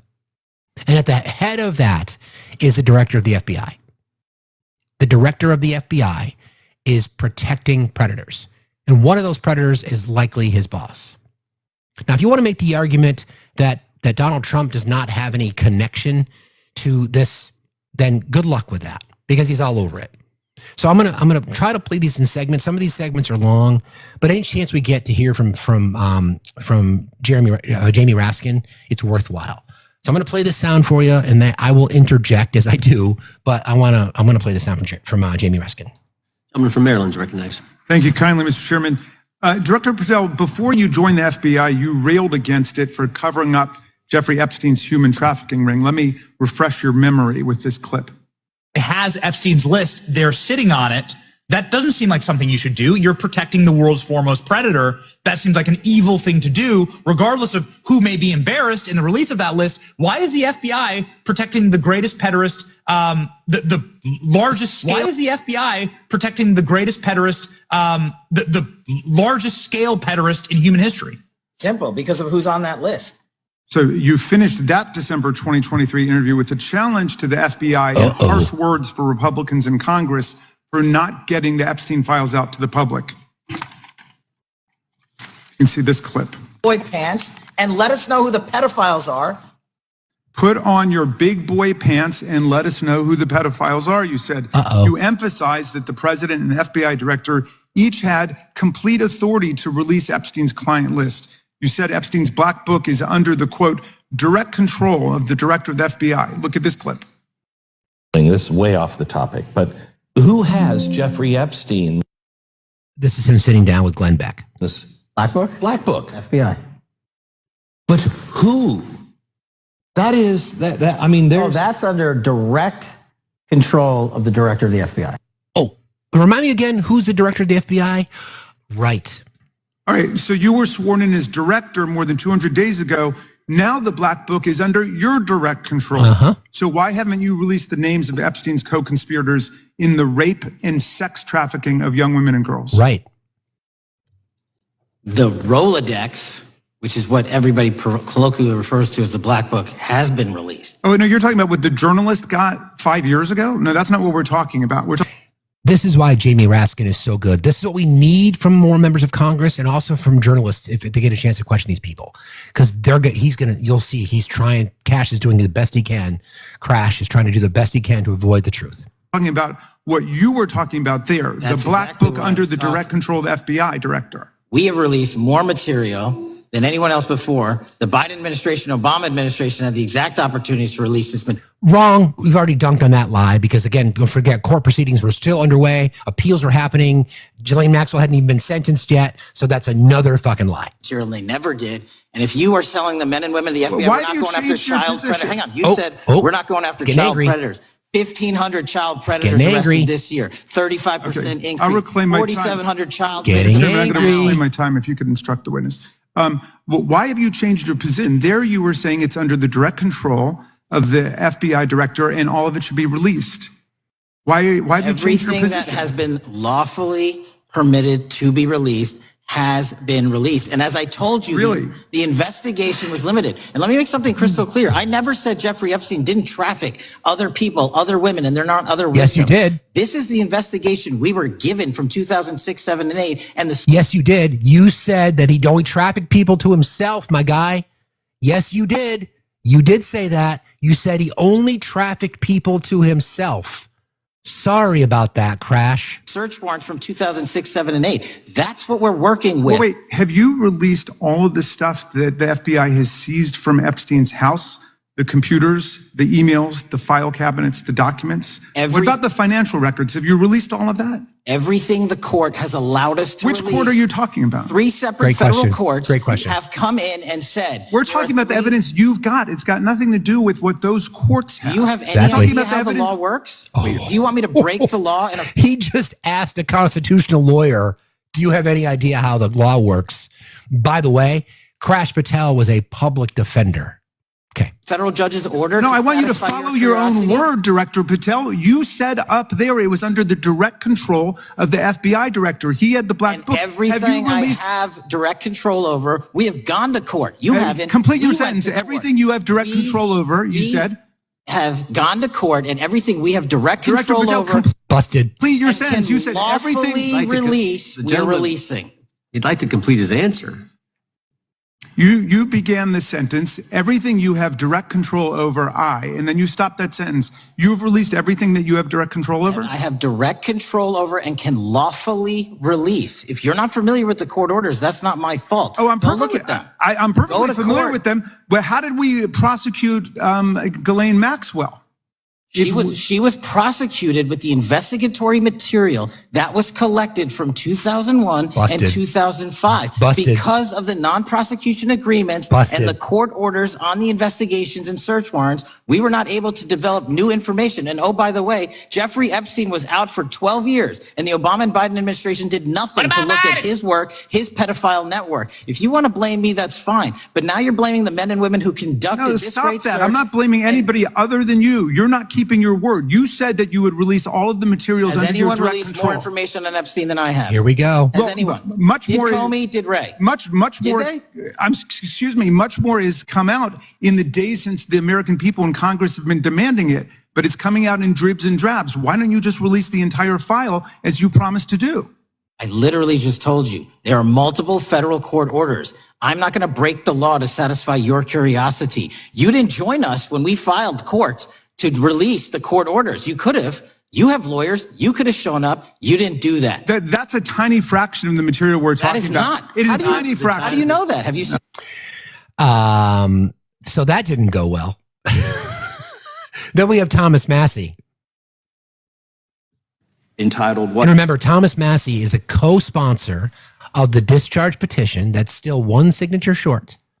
The discharge petition will force Congress to vote on releasing all the files that Crash Patel has refused to release. I think I want to call him Crash Mattel, quite frankly.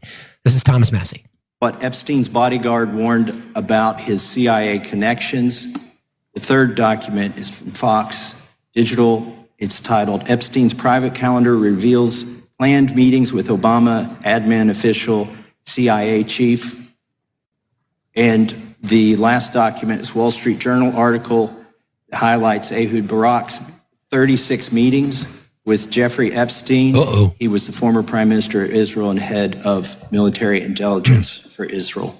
It may have held that title when he met Epstein, and then, yes. Without objection, the gentleman will hold for a second. The gentleman from Maryland is recognized. Thank you, Mr. Chairman. Just one. This is big right here. So what this is, by unanimous consent, basically that means unanimous consent means just, can we just avoid a vote here? Anybody want to say we shouldn't admit this into the record? When you hear UC, unanimous consent, that's what that means. So the one that Jamie Raskin is about to introduce is a big one. One UC request, this is Judge Engelmeyer's decision from August in U.S. versus Epstein, stating the government's 100,000 pages of Epstein files dwarfs the 70-odd pages of Epstein grand jury materials. Which just proves Kash Patel fucking lied. Without objection, gentleman from Kentucky is recognized for 5 minutes. Thank you, Mr. Chairman. Director Patel, I watched some of your Senate hearing yesterday when Senator Kennedy asked you, you've seen most of the files, who, if anyone, did Epstein traffic these women to besides himself? You replied, according to the transcript, there is no credible information that he trafficked them to anyone else. You also said somewhere in the hearing and here today that the problem is that the case files are constrained by limited search warrants from 2006 to 2007, and that the non-prosecution agreement hamstrung future investigations. Those constraints only apply to Southern District of Florida. They do not apply to Southern District of New York, the location of the 2019 sex trafficking indictment, which produced many things, including a series of FD 302 documents. According to victims who cooperated with the FBI in that investigation, these documents in FBI possession, your possession, detail at least 20 men, including Mr. Jess Staley, CEO of Barclays Bank. Just to summarize that section, information in possession of the FBI that is not protected by any court order. There are names that have been mentioned, names given by the victims and survivors in this case, that is in the possession of the FBI, not protected by a court order. Those are the facts of the case as outlined brilliantly here by Thomas Massey. Who Jeffrey Epstein trafficked victims to, victims including minors, such as Virginia Roberts Giuffre, may she rest in peace. That list also includes at least 19 other individuals, one Hollywood producer. This is scathing. Listen to this section. Worth a few $100 million. One royal prince, one high-profile individual in the music industry, one very prominent banker, one high-profile government official, one high-profile former politician, one owner of a car company in Italy, one rock star, one magician, at least 6 billionaires, including a billionaire from Canada. We know these people exist in the FBI files that you control. I don't know exactly who they are, but the FBI does.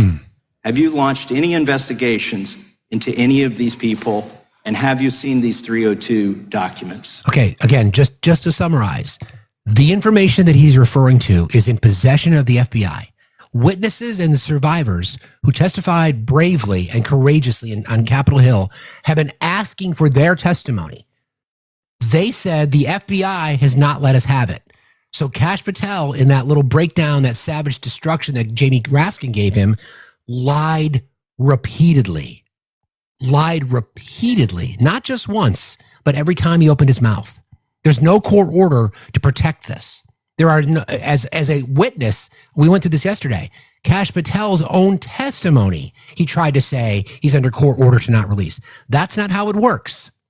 He tried to criticize other people for not knowing the law. As a witness in a grand jury testimony, you are free to release whatever you want. He's flat out lying, and he just got dunked on again. Sir, I have asked my FBI agents to review the entirety of the Epstein files and bring forth any credible information, and we're working. Credible. Remember that term. Okay?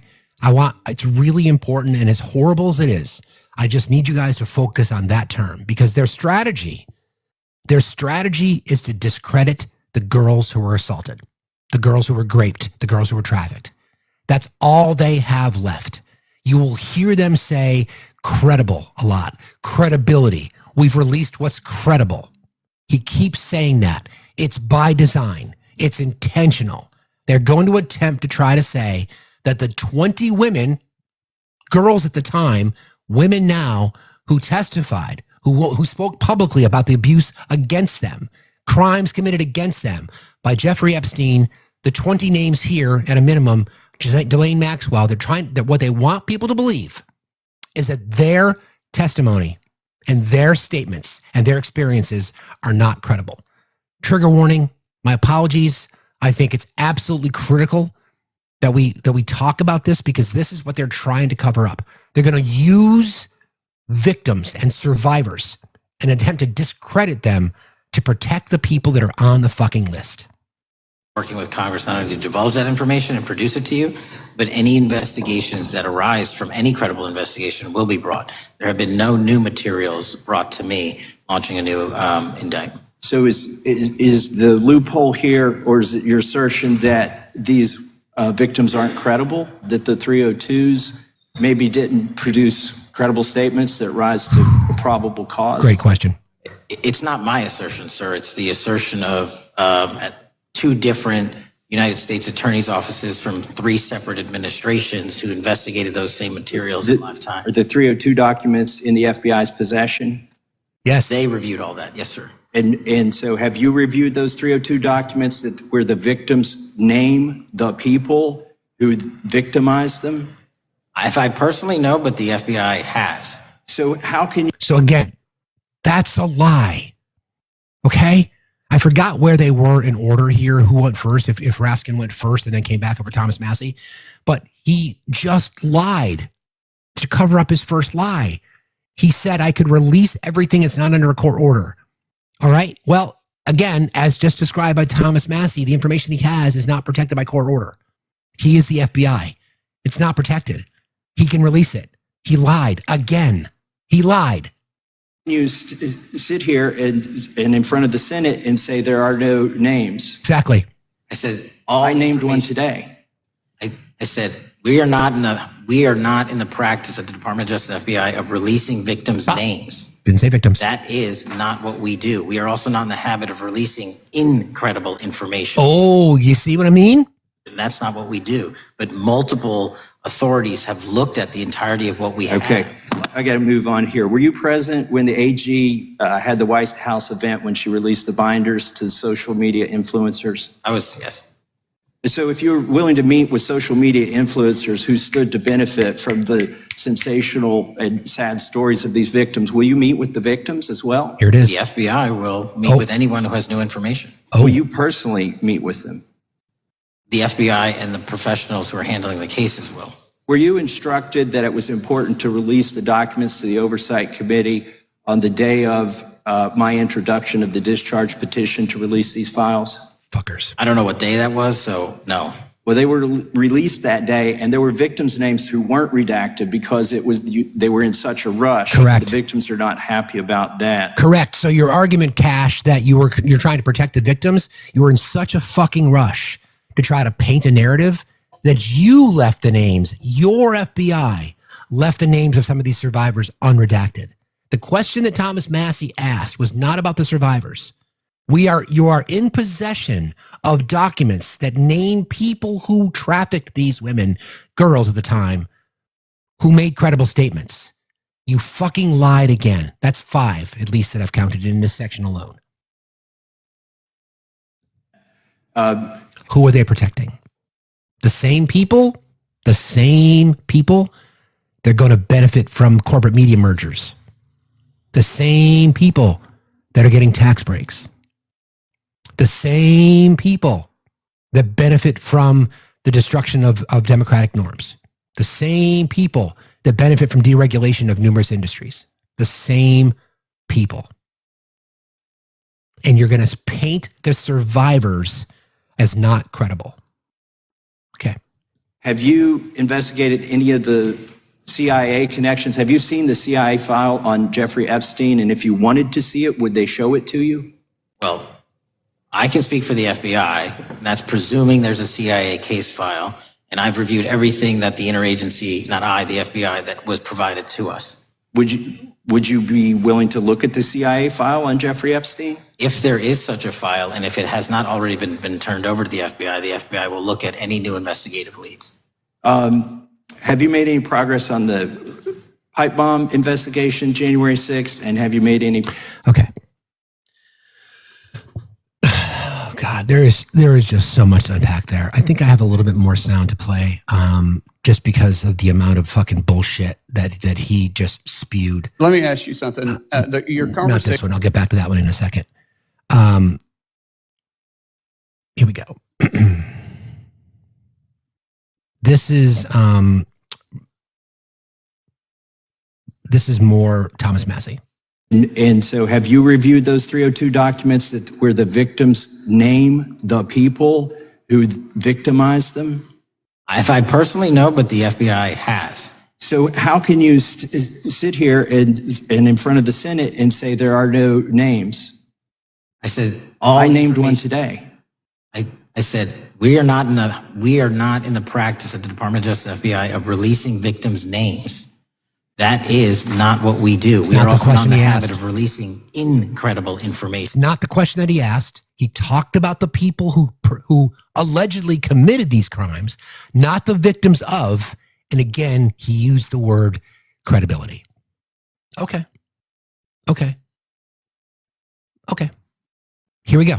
Here's some more connected to this same. This is Jared Moskowitz. A little bit of a different angle, but here we go.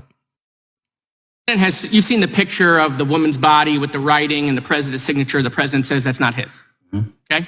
President says it's not his. The Republican colleagues say it's not his. The administration say it's not his. Will you be opening up an investigation into the Epstein estate for putting out a fake document with the president's signature linking him to the world's largest pedophile ring? Will you be opening that investigation into that? On what basis? On what basis? Okay. On what basis? They literally put out a fake document, according to the president, with a fake signature. It's a forgery of the president of the United States signature. That's the basis. Sure, I'll do it. Okay, I look forward to that investigation. President has.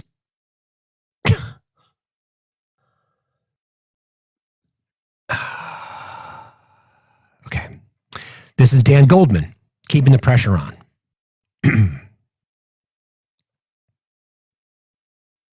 Let's talk about the witness interviews, 302s of witness interviews. Those are not. This was his testimony from 2 days ago. Subject to the court order. Those are not subject to any fictional sealed order for a search warrant. Why aren't you releasing those with the redacted names of the victims? We are releasing as much as legally allowed. That's why we went back. How is that not legally allowed? Sir, do you know how court orders work? Do you know how protective orders work? Actually, Mr. Patel, I was a real prosecutor for 10 years. Oh. I know exactly how. So I was a fake one? And I want to understand what the court order prevents you from releasing witness statements that the FBI took. You should know that as a real prosecutor, when the court hand downs a protective order and a motion to seal, the material is sealed unless that judge testimony here it. Is that all of those witness statements are under a court order, a protective order. We are providing everything we can legally provide. No, that's not my question. My question is, why are those witness statements that are not grand jury testimony, that if they were under a protective order are no longer under a protective order, why are they not being released? How are they not under protective? Why are you not going to the court like you did for the grand jury testimony to unseal those records? The DOJ did go to the court. No, not on those records. Why aren't you going? You just went on grand jury. Time of the gentleman is expired. You are hiding the Epstein files, Mr. Patel. Time of the gentleman is expired. You are part of the cover-up. Okay, let's. Yep. Yep. Fully busted. There's no way out of this for him. None. But in my opinion, the worst of the worst is, and I've got actually, let me find the one with Rashida Tlaib, because that's spectacular as well. I thought I had that one queued up for you guys. Just give me a second here. Because that one, that's just her emotion. It just oozes out of her, and she's fucking angry, and she should be angry, and it is absolutely just nonsense. Well, let's do Eric Swalwell. Let's do Swalwell. Is this the one I want to play? No, that's a different one. Play that in a minute. Bear with me.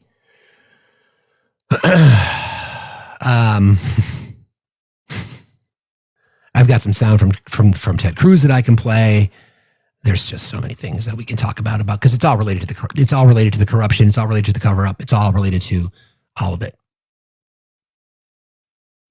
Okay, here we go. This is the Swalwell one I wanted to play for you guys. I wrote a book called Government Gangsters. You identified 20 I'm playing this one because it just speaks to his lies. Individuals in that book. You put me on that list at the top of the list. Thank you. My children find it flattering. 20 of those individuals have been investigated or have had adverse actions.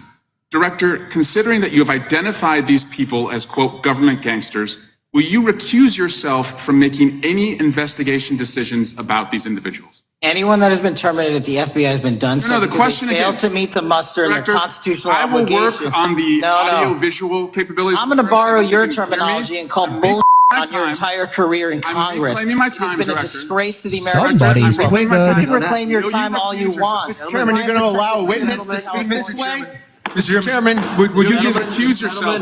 The gentleman has no time. Mr. Chairman, would you admonish the witness not to insult members? My question is, will you, Director, recuse yourself, yes or no, from investigating or making decisions about the 60 individuals, including myself, that you identified as government gangsters? Yes or no? Time of the gentleman has expired. The witness may respond if he would like. And the answer was no, as I heard. Yeah. So you wrote a book called Government. So no.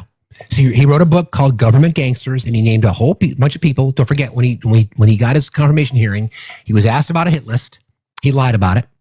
And then, ironically enough, a lot of the people that he named on his Government Gangsters list, Eric Swalwell's included, James Comey, Hillary Clinton, a whole bunch of other people, saying he didn't have a list when he did. So I'm playing you a series of his lies. This is the person whose primary job is to keep the American citizenry safe, to investigate terrorists, to go after cartels. And what's he doing? He's spending his time using government jets to fly to MMA events. He's using his time to lie. He's using his time to go on podcasts and accuse people of all kinds of shit. He is literally, so I know there's some MAGA in here. Do you understand how many lies he has told? Now, I would ask you to remove your political bias for just a second, okay? And understand that he has lied. Now, if we take Mickey's words for it, we agree that this information should come public. Should be the easiest vote anybody should have to make. And somebody asked a question earlier about the discharge petition. There's still one signature short. There's 200, all Democrats have signed it. There's 213 Dems with that special election that just happened in Northern Virginia just recently, and 4 Republicans have signed it. There's 2 more special elections, one next week, and I think one the week after, or maybe early October. That would bring, because those Democrats will sign it, that will bring it to 219 above the threshold. They only need 218, which forces Mike Johnson to bring the vote to the floor. That's how it works. So it's going to happen. So they are fucking desperate. They cannot run from this story, and they are trying. And Kash Patel is going to become the sacrificial lamb. RTP and I were talking about this the other day, and I disagree with Jay's sentiment on this. I think Kash Patel is going to be cut.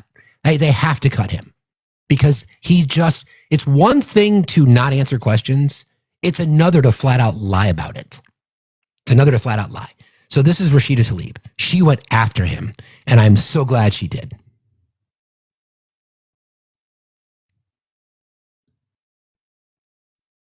These are women who came to the Hill and testified that they were groomed and raped at the age of 14 and 16 years old, and they called to meet with the president and to meet with the FBI and to have people investigate their claims. Some of them have never testified before. If you are so interested in getting the public to submit any information, why have you not met with them? You said you haven't met with them. Have you met with them? I'll give you one more chance. My job as the FBI director is to Is the invite all answer yes or no to whether or not you met with these women who were sexually abused and raped?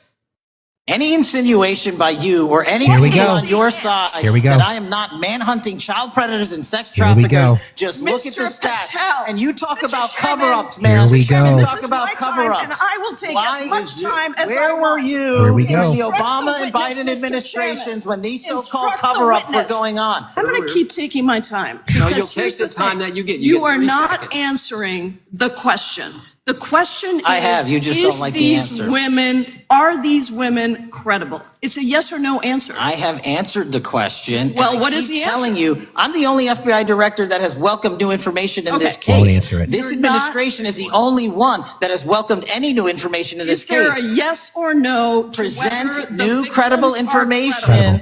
Present new information. Are the victims credible or not? I'll tell you what happened in the last Trump administration. Are they credible or not? You can't even say. Victims credibly came forward, and you know what happened? President Trump authorized the indictments of Jeffrey Epstein, not Biden, not Obama, President Trump no one else. called the entire thing a Democratic hoax. So I would like to ask the gentlelady's time has expired. I gave her the additional 45 seconds she requested. The gentlelady yields back. The gentleman from New Jersey is recognized for his 5 minutes. If you would meet with the women who were sexually abused and raped and groomed at the ages of 14 and 16 years old, are you going to cover up? Are you going to continue to cover up for the rich and powerful men, including those that might be on this committee? I can yell too, Mr. Chairman. I don't want to yell above this. The time belongs to the gentleman from New Jersey. I appreciate the gentlelady yielding back. Mr. Patel,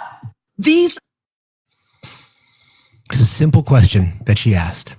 It's a simple question. That's Rashida Tlaib. It's a simple question.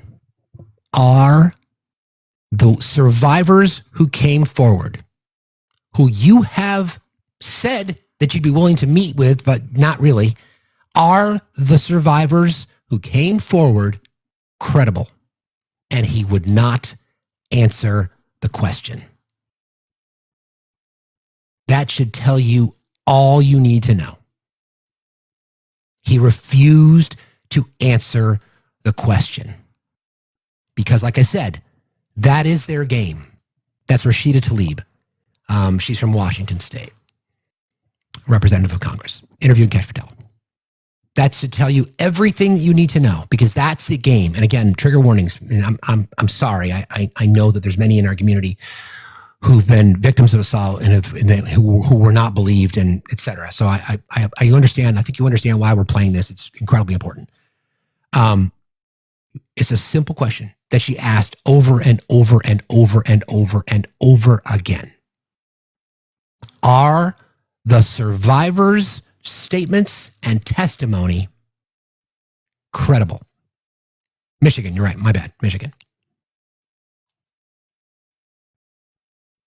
And he couldn't answer the question. This is the last piece. Thank you, Rusty. This is the last piece that I'll play for you. This is Todd Blanche. Don't forget, Todd Blanche was the person who decided it would be a good idea to sit down with Ghislaine Maxwell, a convicted sex offender. Let's be very clear. Okay, let's be very, very clear who she is, what she did, and we'll address it. And Todd Blanche, being interviewed by Caitlin Collins, was asked a similar question. Here you go. But when you met with her, did you find her to be credible? Meeting with Ghislaine Maxwell. When you met with her, did you find her to be credible? It's an impossible question to answer. I met with her for 2 days. To determine whether a witness is credible takes weeks and weeks and weeks. I asked her questions that I believe all of us wanted answered, and she answered them. She answered them. The point of the interview was not for me to pressure test every single answer she gave. Of course not. The point of the interview was That's not the point of your question? You're not going to pressure test it? Wow. To give her an opportunity to speak, which nobody had done before. Because she's a convicted sexual predator, you fuck. Why should she have a voice? You don't think the actual victims and survivors of these crimes are credible, but she should have a voice? Pramila Jayapal, my bad.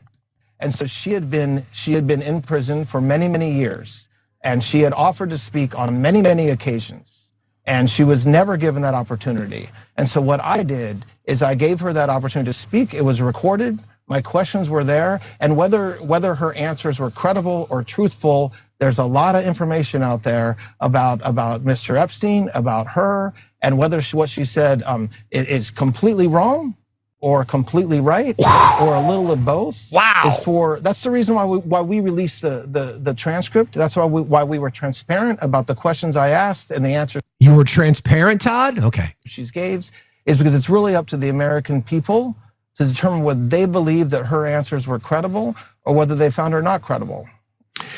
Interesting. So you want to leave it up to the American people. Well, the American people are demanding that we have all the information. That's what the American people want, demanding that we have the information. So let's talk specifically about the credibility of Ghislaine Maxwell. So Mr. Blanche is trying to claim that, yeah, Ghislaine Maxwell is credible, while during that same interview, she said members of the cabinet, your friends, were part of this. She also said she never saw the president do anything nefarious. She also said she never saw Bill Clinton do anything nefarious. But let's talk about her credibility, shall we? From the top. Ghislaine Maxwell was charged with perjury. She was accused of lying under oath in sworn depositions in 2016 related to a civil lawsuit brought by Virginia Giuffre, one of Epstein's accusers. She denied ever recruiting anyone underage to give massages to Jeffrey Epstein. She's denying witnessing or participating in any criminal acts related to Epstein, abuse of minors. Perjury charges were filed with other criminal charges. When Maxwell was indicted by U.S. federal prosecutors in the Southern District of New York in 2020, along with charges relating to sex trafficking and abusing minors, perjury was one of the counts. It was connected with her sworn statements and depositions made in 2016. Separate perjury trial planned. There was a plan to try these perjury charges separately from the main trafficking trial. Judge Allison Nathan ruled that Maxwell would have a second trial for perjury counts. What happened with the allegations and their outcome? They were dropped after conviction on main charges. Eventually, after Maxwell was convicted in her trafficking trial in December 2021, the perjury counts, these specific 2 perjury counts from 2016, were dropped. This was done to avoid holding a second trial. She was sentenced to 20 years. Though she was charged, she was not convicted on perjury counts. The conviction she received was for other charges. What did she lie about? Question. A female under the age of 18, this was a question to her in her deposition. Question, quote, a female under the age of 18 at J.E.'s West Palm Beach home. Did you observe them giving Epstein a massage? Answer, she denied having observed a female under the age of 18 giving a massage. She said, quote, no, I cannot possibly tell you if I'm in the home that somebody was there that I did not see. I don't know. Number 2, this relates to topless females underage at Epstein's home. Question, quote, did you observe females laying out topless under the age of 18? The questioner asked whether she observed people without shirts and whether any were under the age of 18.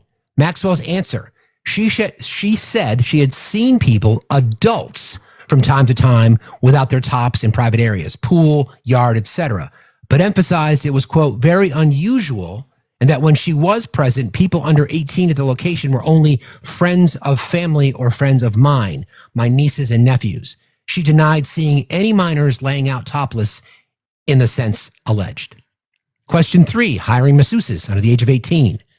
Question, did you ever hire a masseuse that was under the age of 18? Maxwell's answer, she said never.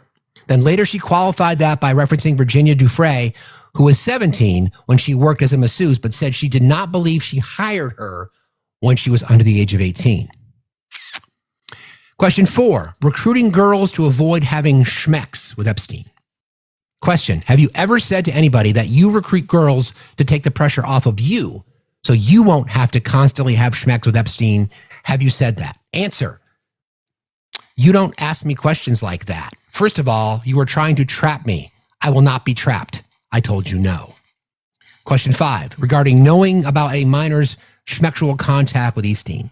Question, were you aware that Jeffrey Epstein was having schmexual contact with, names redacted, when she was 13 years old? Maxwell's answer, she said she would be, quote, very shocked and surprised if that were true. Prosecutors alleged that her statements were either false and or entirely misleading. For example, that she did observe or knew of girls under the age of 18 giving massages in Epstein's Palm Beach or other homes. The government alleges she implied ignorance when in fact, not only was she aware of the instances, but she participated. Her hiring of girls who were minors. The allegation is that Maxwell did hire or arrange for minors to give massages under certain circumstances, but under deposition, she denied ever doing so or having any knowledge thereof. Misleading statements about knowing about the abuse, such as the question about whether or not she was aware of Epstein's contact with 13-year-old girl. The government claims she testified that she was unaware, but the evidence shows otherwise. These are the counts of perjury.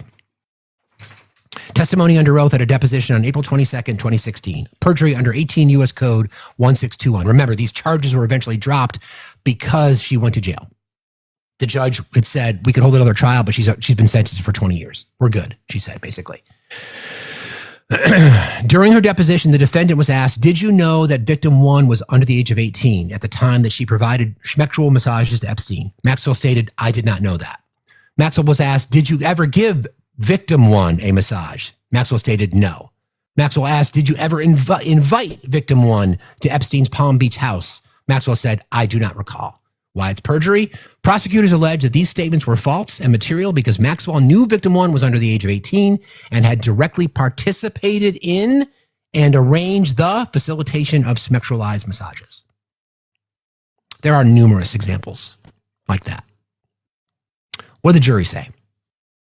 What does the evidence say based on the outcome of the case? Question. Did you know that victim 1 was under the age of 18 at the time she provided massages to JE? Maxwell's answer, I did not know that. Prosecutors allege that she knew victim 1 was under the age of 18 and recruited her to provide schmexualized massage. Indicted. Count 6. Convicted. Did you ever give victim 1 a massage? No, she said. She participated, from the prosecutor's perspective, she participated in and facilitated schmexualized massages, including for victim 1. Count 6 of the indictment.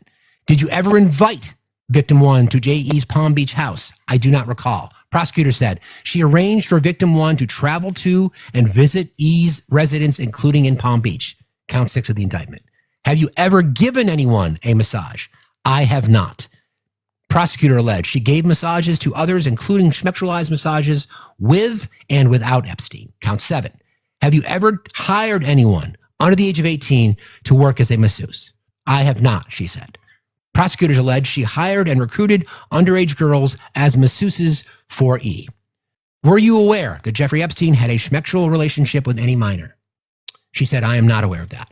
Prosecutors allege that she knew Epstein had engaged in sexual activity with minors and she participated. Count 7.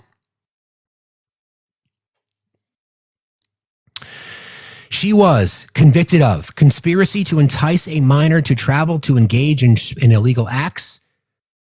Found guilty under that verdict under 18 U.S. Code 371. She helped recruit and groom underage girls for Epstein, knowing that they would be schmexually exploited. Count 2, enticement of a minor to travel to engage in illegal schmex acts. Found guilty. Personally encouraged, persuaded, and participated in the underage victim travel for schmexual activities with E. Count 3, conspiracy to transport a minor with intent to engage in criminal schmexual activity. 18 U.S. Code 371. Verdict, guilty. Agreed with Epstein to arrange, I'm going to call him J.E., sorry. Agreed with J.E. to arrange transport of minors knowing schmexual activity was intended. Count 4, transportation of a minor with intent to engage in criminal schmexual activity. Guilty. Helped physically move an underage girl across state lines for schmexual purposes. Count 5, conspiracy to commit schmexual trafficking of minors. Guilty. helped recruit, entice, and groom girls, and participate in the abuse of girls under the age of 18. Guilty on 5 of 6 counts. And there's a question about whether or not she's credible. Todd Blanche's statement again.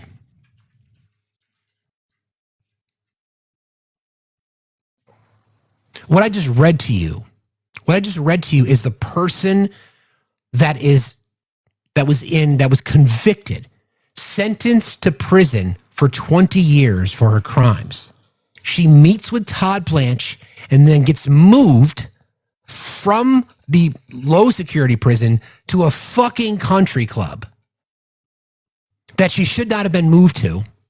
Kash Patel went on record saying the Bureau of Prisons made that decision. They did not. And this is that person, that the list that the fucking predator that she is, who has lied repeatedly, was convicted unanimously by a jury on counts related to trafficking and participating in abusing, violating, assaulting, and raping 13, 14, 15, 16-year-old girls. And those girls went in front of Congress and testified to the abuse. And Kash Patel and other people in the Republican administration want you to believe that their statements are not credible. Okay. Todd Blanche again. But when you met with her, did you find her to be credible? It's an impossible question to answer. Is it, Todd? Is it impossible? Is it really impossible to answer, Todd, knowing what she lied about? Knowing that she was convicted for the crimes that she lied about? Is it impossible to answer whether or not you think she's credible or not? I met with her for 2 days. To determine whether a witness is credible takes weeks and weeks and weeks. Does it, Todd? Does it really take weeks and weeks? Maybe, Todd. Maybe. Just maybe. If you had any kind of credit, if you had any kind of responsibility, morality, any of it, you might actually decide just to fucking believe women for once, instead of the fucking predator that you're trying to protect at the direction of your boss. Is it really that hard? Is it really that hard? I asked her questions that I believe all of us wanted answered, and she answered them. She answered them. The point of the interview was not for me to pressure test every single answer she gave. Of course not. Isn't that the purpose of your fucking interview? To do exactly that? The point of the interview was to give her an opportunity to speak, which nobody had done before. And so she had been... Why the fuck are we letting her speak? She's a convicted sexual predator who raped young girls, who trafficked young girls, who groomed young girls. It's part of one of the biggest predator rings we've ever seen. Why the fuck should she have a voice at all? She had been in prison for many, many years. And she had offered to speak on many, many occasions. And she was never given that opportunity. And so what I did is I gave her that opportunity to speak. It was recorded. My questions were there. And whether her answers were credible or truthful, there's a lot of information out there about Mr. Epstein, about her, and whether what she said is completely wrong or completely right or a little of both. That's the reason why we released the transcript. That's why we were transparent about the questions I asked and the answers she gave, is because it's really up to the American people to determine whether they believe that her answers were credible or whether they found her. It's up to the American people to determine that? Well, the American people have said, release the fucking files. That's what the American people want.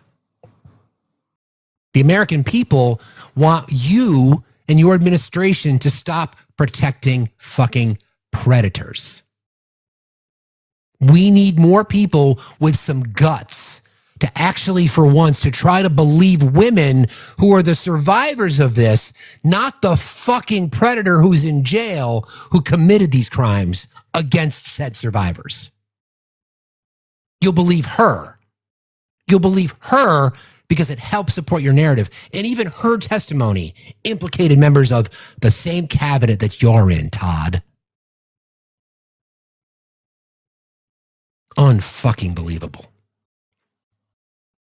Unbelievable.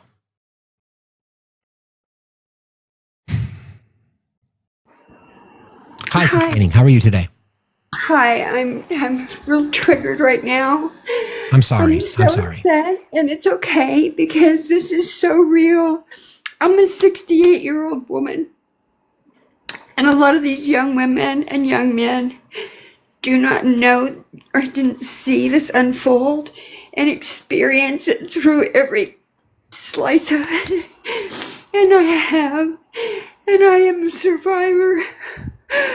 Oh my God, I'm a survivor from when I was 5 years old, and then again at 11. And I'm telling all of these people that are in here right now, and I can't even see how many there are. This affects your life forever. In intimacy, in relationships. It will affect you. I sought help. I don't know how I knew how to in the early 80s, but I did at 24. And I have been in and out of therapy all my life because of all of the ramifications of this and feeling so insignificant and not cared about and not protected. Oh my God, I can't believe I'm saying this. But I'm saying it from my soul and my gut that is just dying in everything they're doing.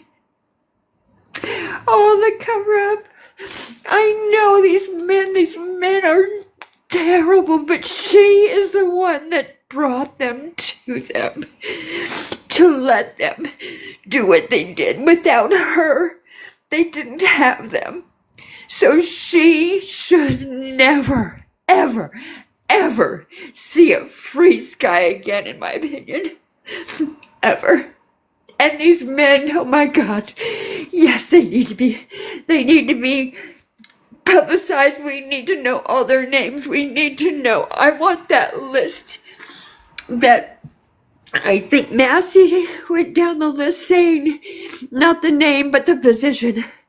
Yeah. And I want that list. In fact, if I can get that, I've never made a post before, but I need to make a post. And I want that list. So if you could help me do that, I'd appreciate it. And I'm sorry, you guys. I'm really sorry. Please don't apologize, Sustaining. Thank you. I'm so sorry. Thank you for the time. We love you, friend. Thank you. I always try to find the balance between talking about this, just because I know that it's triggering.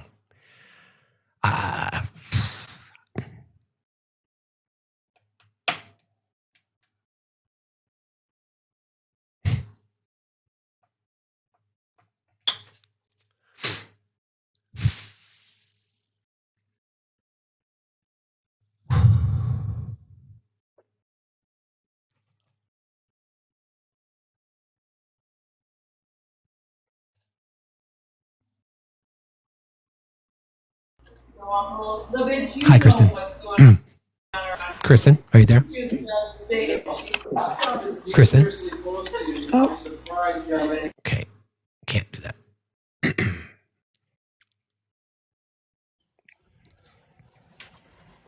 Janet Warrior, how are you today? Hey, I'm good. And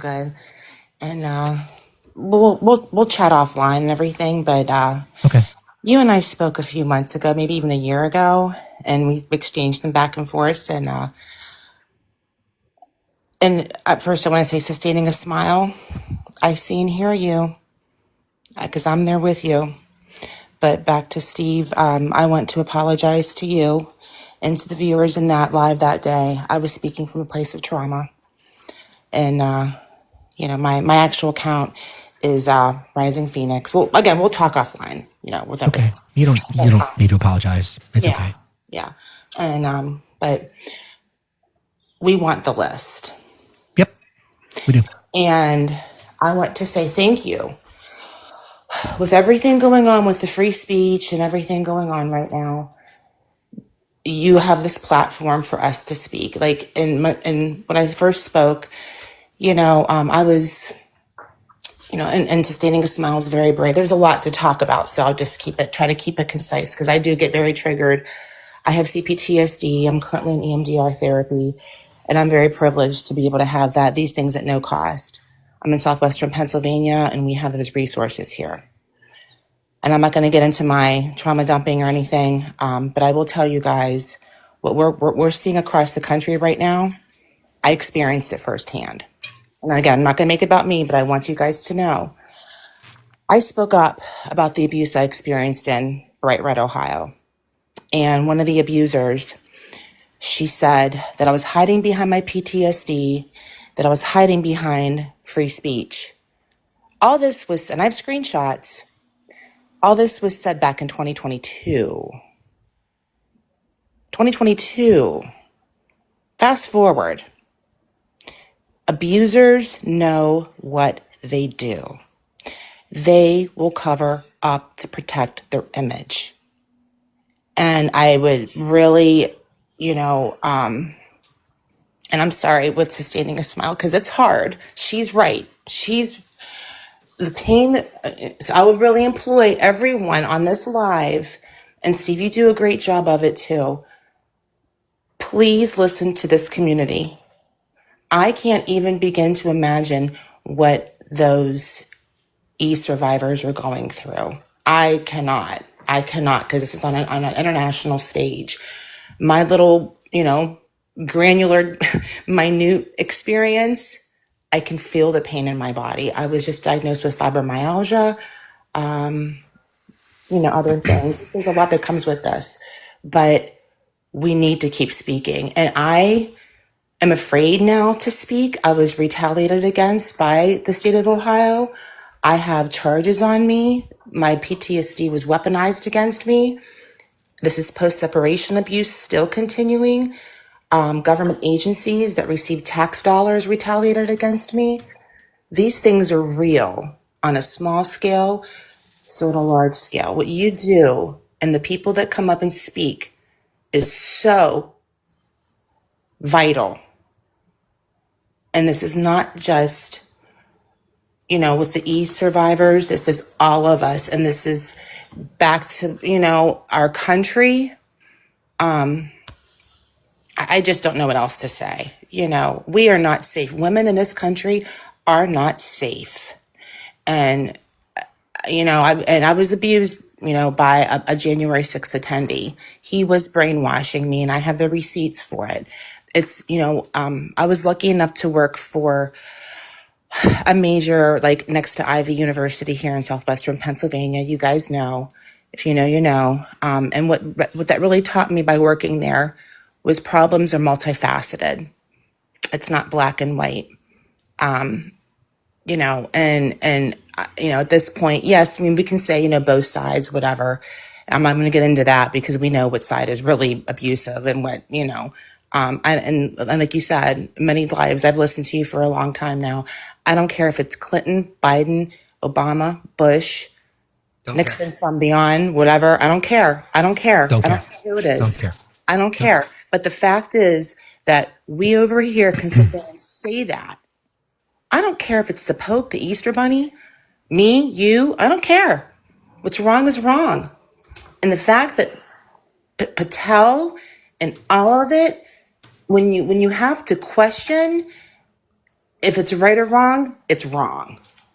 When there's confusion, and that's what abusers do, is they employ confusion, gaslighting, manipulation, and that's all we're seeing.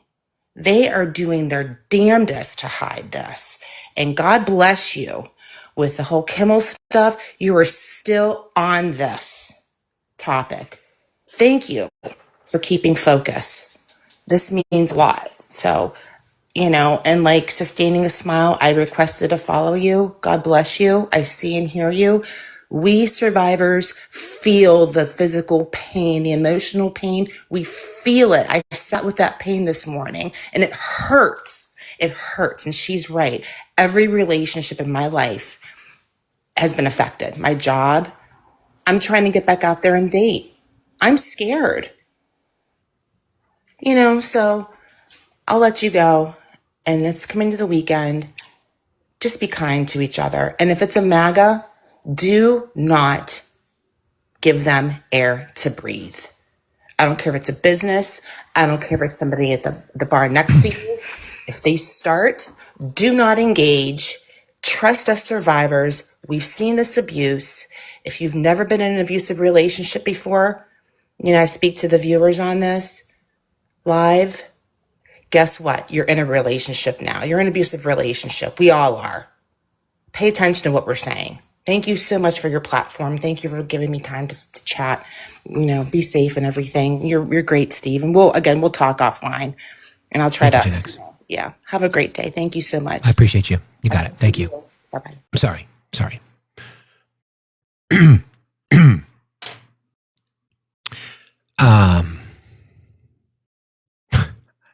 I don't know what to say. I made a commitment. I talk about this with our team a lot, and I made a commitment to you guys that I'm not going to stop talking about this. I understand I know it's difficult, and I appreciate you having faith in me to have these conversations.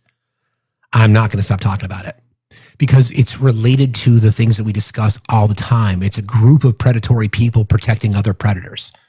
It's a group of people that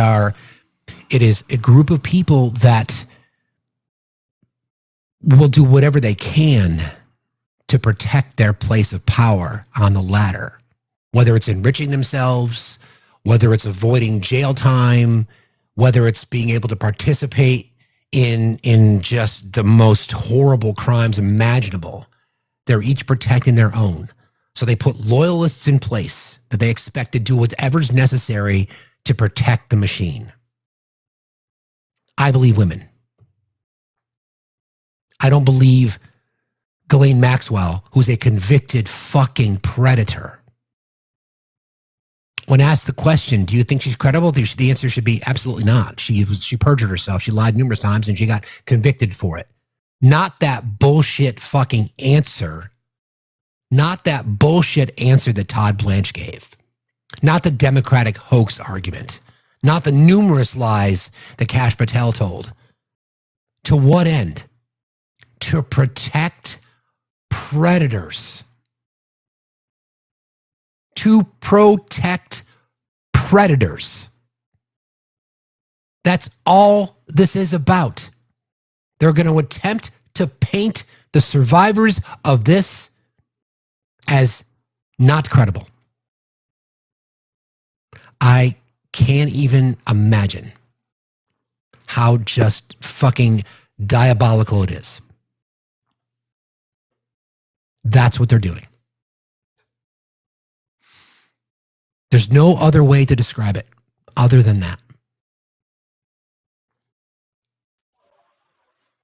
Hi. Good morning. I just wanted to urge everyone to take some deep breaths. 5 seconds in through your nose, 5 seconds out through your mouth. This is really heavy. And if you feel the need to scroll out because it's too much for you, that's okay. It's not disrespectful. You have to protect yourself. I also wanted to give people the number for RAIN, which is 1-800-656-HOPE 4673. 1-800-656-HOPE. And I've called them. You can call them and unload how you're feeling, and they will be there for you. Don't be afraid to call them. They're not judgmental, and it's a good place when you feel really triggered and desperate. So just take some deep breaths, and if you have to scroll out, it's okay. No one's going to feel that's disrespectful. Please support RAIN, by the way. Donate to them. And do something kind for yourself this weekend. Take a bubble bath, watch your favorite comedy. Take care of yourself. Reach out to a friend. If you need to reach out to me to talk about something like this, I'm here for you. My DMs are open. And again, Steve, thank you so much for doing this. I know it's hard for me to listen to it too. It is. I'm a survivor too, but there are resources out there for you if you don't have someone in person to talk to. And don't be afraid to use them, okay? Just take some deep breaths, and you're worthy, you're believed, you're important, okay? That's all I wanted to say. Sometimes when we get into a triggered space, we forget to breathe. I do it all the time. I catch myself holding my breath. So I just wanted to remind everybody to breathe. And I'm not usually in a position to help because I'm doing it myself, but I just wanted to take that moment to remind everybody that you've got to take care of yourself first. It's a good call. Yeah. But love you, Steve, and I know this is hard. It's, I have my own personal survivor story. I've got aging Carol, and I feel for everybody that's wrapped up in any of this, anybody listening who is a survivor, we live in a culture of abuse, and unfortunately that's a fact. So we have to lean on each other as much as we can. I love you, friend. You know that. Love you too. Take care, everybody. Love you. Talk to you soon. It's great advice. I have to keep talking about this. I apologize for what these conversations do, but I don't apologize for talking about it because who else is going to? I mean, I don't know.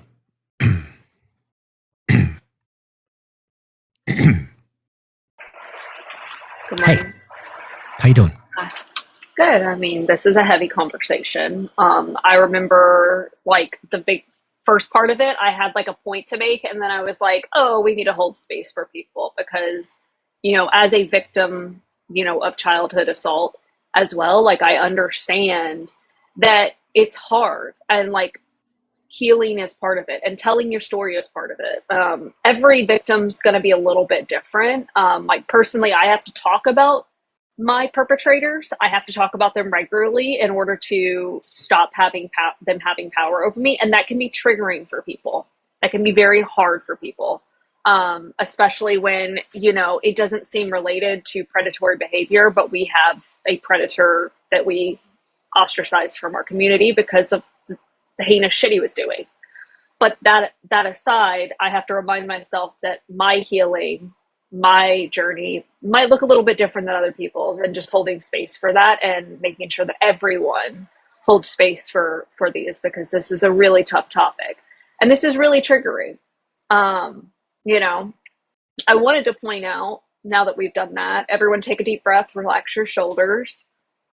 The fight is on. Trust me, I'm going to go into Congress guns a-blazing. Sorry, pew-pews a-blazing, because I am not going to let this slide. These victims deserve justice. Ghislaine Maxwell is a predator. Full stop. One of the things that I thought was really interesting about the gentleman was what he continued. He wanted to hear her voice, but he wants to not hear the victim's voice. Correct. Survivors. You don't want to hear anyone, the survivors of this, you don't want to hear what they have to say. Like, suddenly now you believe women? Miss me with your fake outrage. Like, miss me.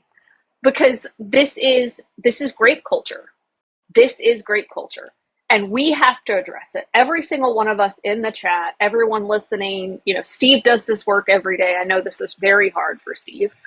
And I love you, buddy, for stepping up and being a voice, because white men are the only men who can fucking fix the system. But past that, we all have to address grape culture. Because it is internalized just as much as we see it out in men. Women internalize that shit. So make sure that you're addressing that. If you see someone wearing clothing that you don't agree with because you're not comfortable with that, don't sexualize them. Don't let grown people sexualize children. If teachers are worried about skirt sizes, address it, because that is rape culture. Address how they treat girls differently in education. We have to push back. The hypersexualization of children is gross. I personally don't agree with pageant culture because in my mind it sexualizes children. I don't disagree with people who utilize it, but I keep that in mind, especially with the makeup and all that, because there are predators out there who find that attractive and they like it. You know, this is why we have to address these issues. We have to address it across the board. It can't just be us going after this piece of shit, because he's not alone. As he utilized a woman, he's not alone. There are plenty of men and women out there who participate in this and take no accountability and take no ownership of trying to dismantle it. We have to push back. We have to make sure that our children are protected. And we have to vote for legislators who want to protect children. To the point that, one of the things that I've been thinking about is I do not want, and it is going to be on my platform, I do not want any social media company, internet, whatever, collecting data on children. That should be illegal. There should be no data collected on children, period. If I post a picture of my child on my private page, you do not have rights to collect data on them, because you are perpetrating a culture of making them a commodity. They are not commodities. These are tiny humans who are learning how to tiny human. We should be pressuring every single person to protect children. They should be fed.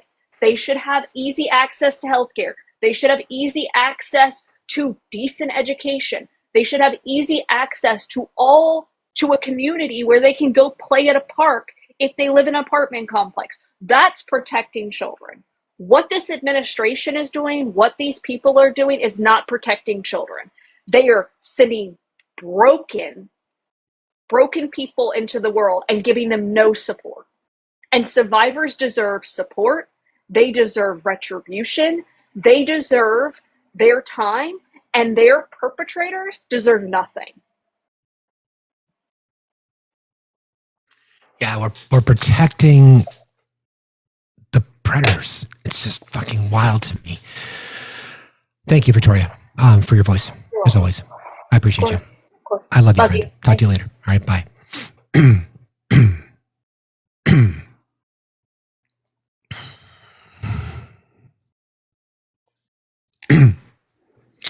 Almond Pen, how are you today?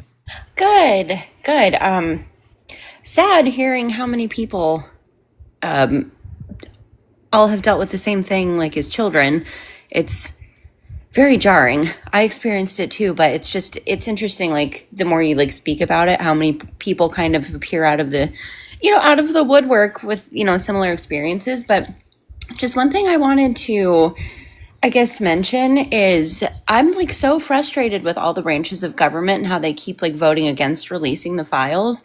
And I don't know, I guarantee you a lot, some of them are absolutely probably on the list and guilty of really terrible things.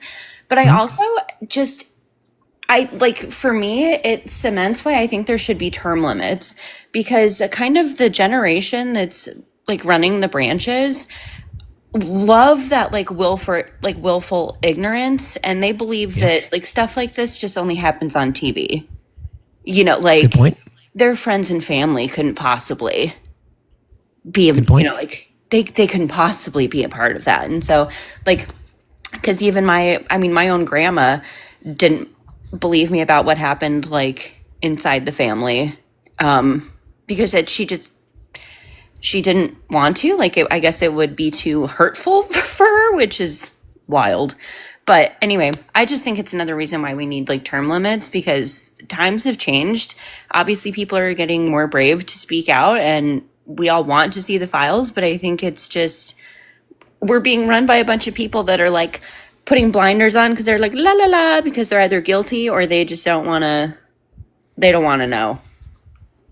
So yeah, well, they can't. I've talked about this before. Almond, I've gone back and forth on term limits. There's arguments to be made that sometimes it takes years to develop relationships with somebody across the aisle to get positive legislation passed. So that's true. But I'm at the point now where I want to just tear the whole fucking thing down and build it up again to have the system that we all should have here. And you're right. The more and more people that's always the conflict for me. Like, how many times should we talk about it? And I made a commitment as soon as this story came out that I'm going to talk about it as much as I can, as long as the community still supports what we do here.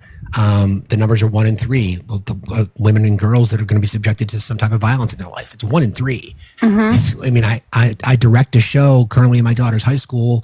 There's 16 people in the cast, 13 girls. 1 in 3 means 4 of them are going to be assaulted. Yeah. So that's real. And we have to continue to talk about it. I believe women and little boys. We have to talk about it. And little boys in general. I was going to say that. Yeah, I was going to say that too. Children in general. The predators, exactly. Yep. Yeah, and that's what if we can't find common ground on protecting the most vulnerable in our society, then we don't have a society. Yeah, and that's what I mean. Like, but they're like part of this like generation that I don't know. It is weird. It's like they want to protect each other because, again, it's like a mental thing. Like they don't want to accept that they know people or love people that are like sick and twisted. Like mine happened with, like what happened to me as a kid was with my uncle. And I'm not going to divulge like too much information, obviously. But my grandma, like I came out about it because I was like, this guy's a creep, like whatever. And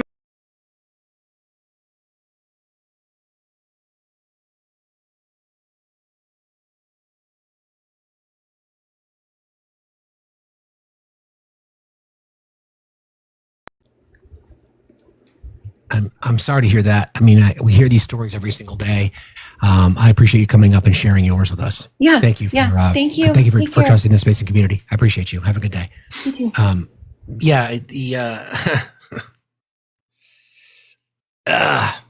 Jesus. I may not get to everybody before we end today. I'll do my best, friends. DeCarlton, how are you today? Hello? DeCarlton, are you there? I guess not. Lots of that today. The progressive in your pocket. Lots of it today.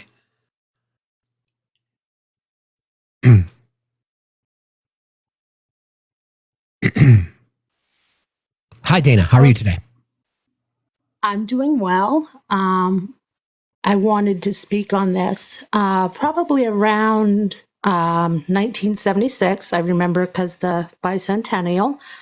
I had read a magazine, a teen magazine, and it's the first time I had ever heard about molestation. That's evidently what we called it back then, with a family member. That evidently I got hysterical, cried to my mother. She contacted my father, who happened to be in Washington, D.C., and he came home. We had a conversation with my 2 younger sisters and I at a table. I explained what I remembered had happened for the last 7 years. And my parents asked my 2 younger siblings what they had experienced. And both of them at the time had said they didn't have any experience with that.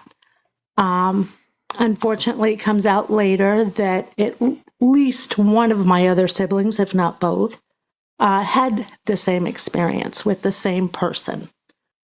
Funny story, my father decided that maybe I should see a psychologist.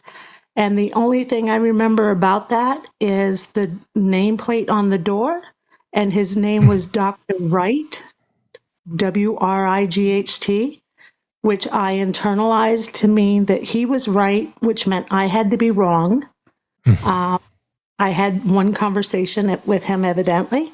And I was asked by my parents, did I want to go back again? And I said, no, I didn't think I needed to. Of course, I was 15. On the one hand, thinking back on my parents' decisions, they had asked me, what did I want to do about this whole thing? And my response was, I just don't want to ever have to be alone with that person again.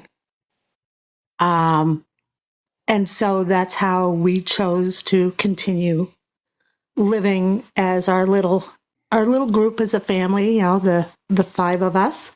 And my younger sister, the middle one, when she did, and I was lucky, I guess, and when my father contacted his father owned up to what I had said. And maybe a couple years later, when my middle sister had said, hey, this has happened to her as well, he didn't own that. So she had a very different experience than I had. Yes, I still did, as a teenager, a lot of the things that can happen when you're taught that this was your purpose, and that sex was power. Thank goodness I moved past that, probably about 30 years old. And unfortunately, my middle sister, who has passed away since, never got past the anger and addiction issues. And I think part of that, her mental makeup, but more so, I think the fact that he had never admitted to it. Probably about 87 at work, there was some sort of conversation with something about maybe kids in daycare being abused. And one of the ladies that I worked with said, well, that doesn't happen. I said, oh, in fact, it does. And I went through the story with her. And I think that's because if you haven't seen it, if you haven't been a part of it, you don't know. Her response happened for that long, and the kid wouldn't say something. 7 years, I know. So yes, it can happen. Dana, I really appreciate you sharing your story with us. I think a lot of people are commenting as you're talking about it. We've got to continue to talk about this, and I know I'm always sensitive going into these conversations, but we have to talk about it. So I appreciate you coming up and sharing yours. Thank you for being here today. Thank you, Dana. Bye. You got it.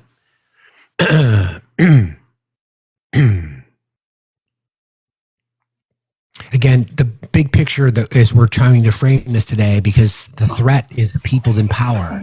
And primarily in our country, the people that are in power are white men. It's white men that are, I've got to mute you for a second, Jess. It's white men that are in power. We discussed this before, 28% of the population, but yet they commit the overwhelming majority of the crimes: kidnapping, abuse, rape, P3D It's our system built by people who look like me, to benefit people to look like me, to protect people who look like me. And if we become so apathetic and we become so just disenfranchised, then it will never change. If you want to use the free speech conversation we've been having today as the catalyst to try to make changes, it might just mean some sacrifices in your life. You might just decide, I can't have the freedom to scroll through all the channels that I like. We've got to do something. Hi, Jess. How are you? Hi. I totally agree. White men, not all white men, but the white men that crave power have been the problem of the society since the creation of this country. And we need to have a very honest...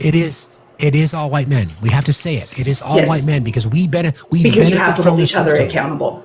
Exactly. You have to hold each other accountable. And I'm going to skip the trauma dump because my mother basically allowed access to me to anybody who could harm me if it meant she didn't have to deal with me. So we're going to get past all of that. But one thing I wanted to come back on was term limits. Instead of term limits, results-based terms. If you are ineffective, if you are not creating results, you are not eligible for re-election. What's the measurement, though? That's a good thing. I think the measurement needs to be based off of the policies that the populace that you represent are asking for. Are you making like a scorecard, efforts? like a constituent scorecard? Yes. In a way, that's a true voice of the people. Kind of like that. Yeah, and I think that we can all do Zoom meetings, we can do surveys. All of that information is out there. If they are not meeting the scales based off of that, if they're not meeting the polls, then you don't get to be there. If you're not proving you're effective, then you go. You are an employee. Yeah. Employees get reviews at work. If we're not effective, we don't get to keep our jobs, right? If they're employees of the people, then the same thing.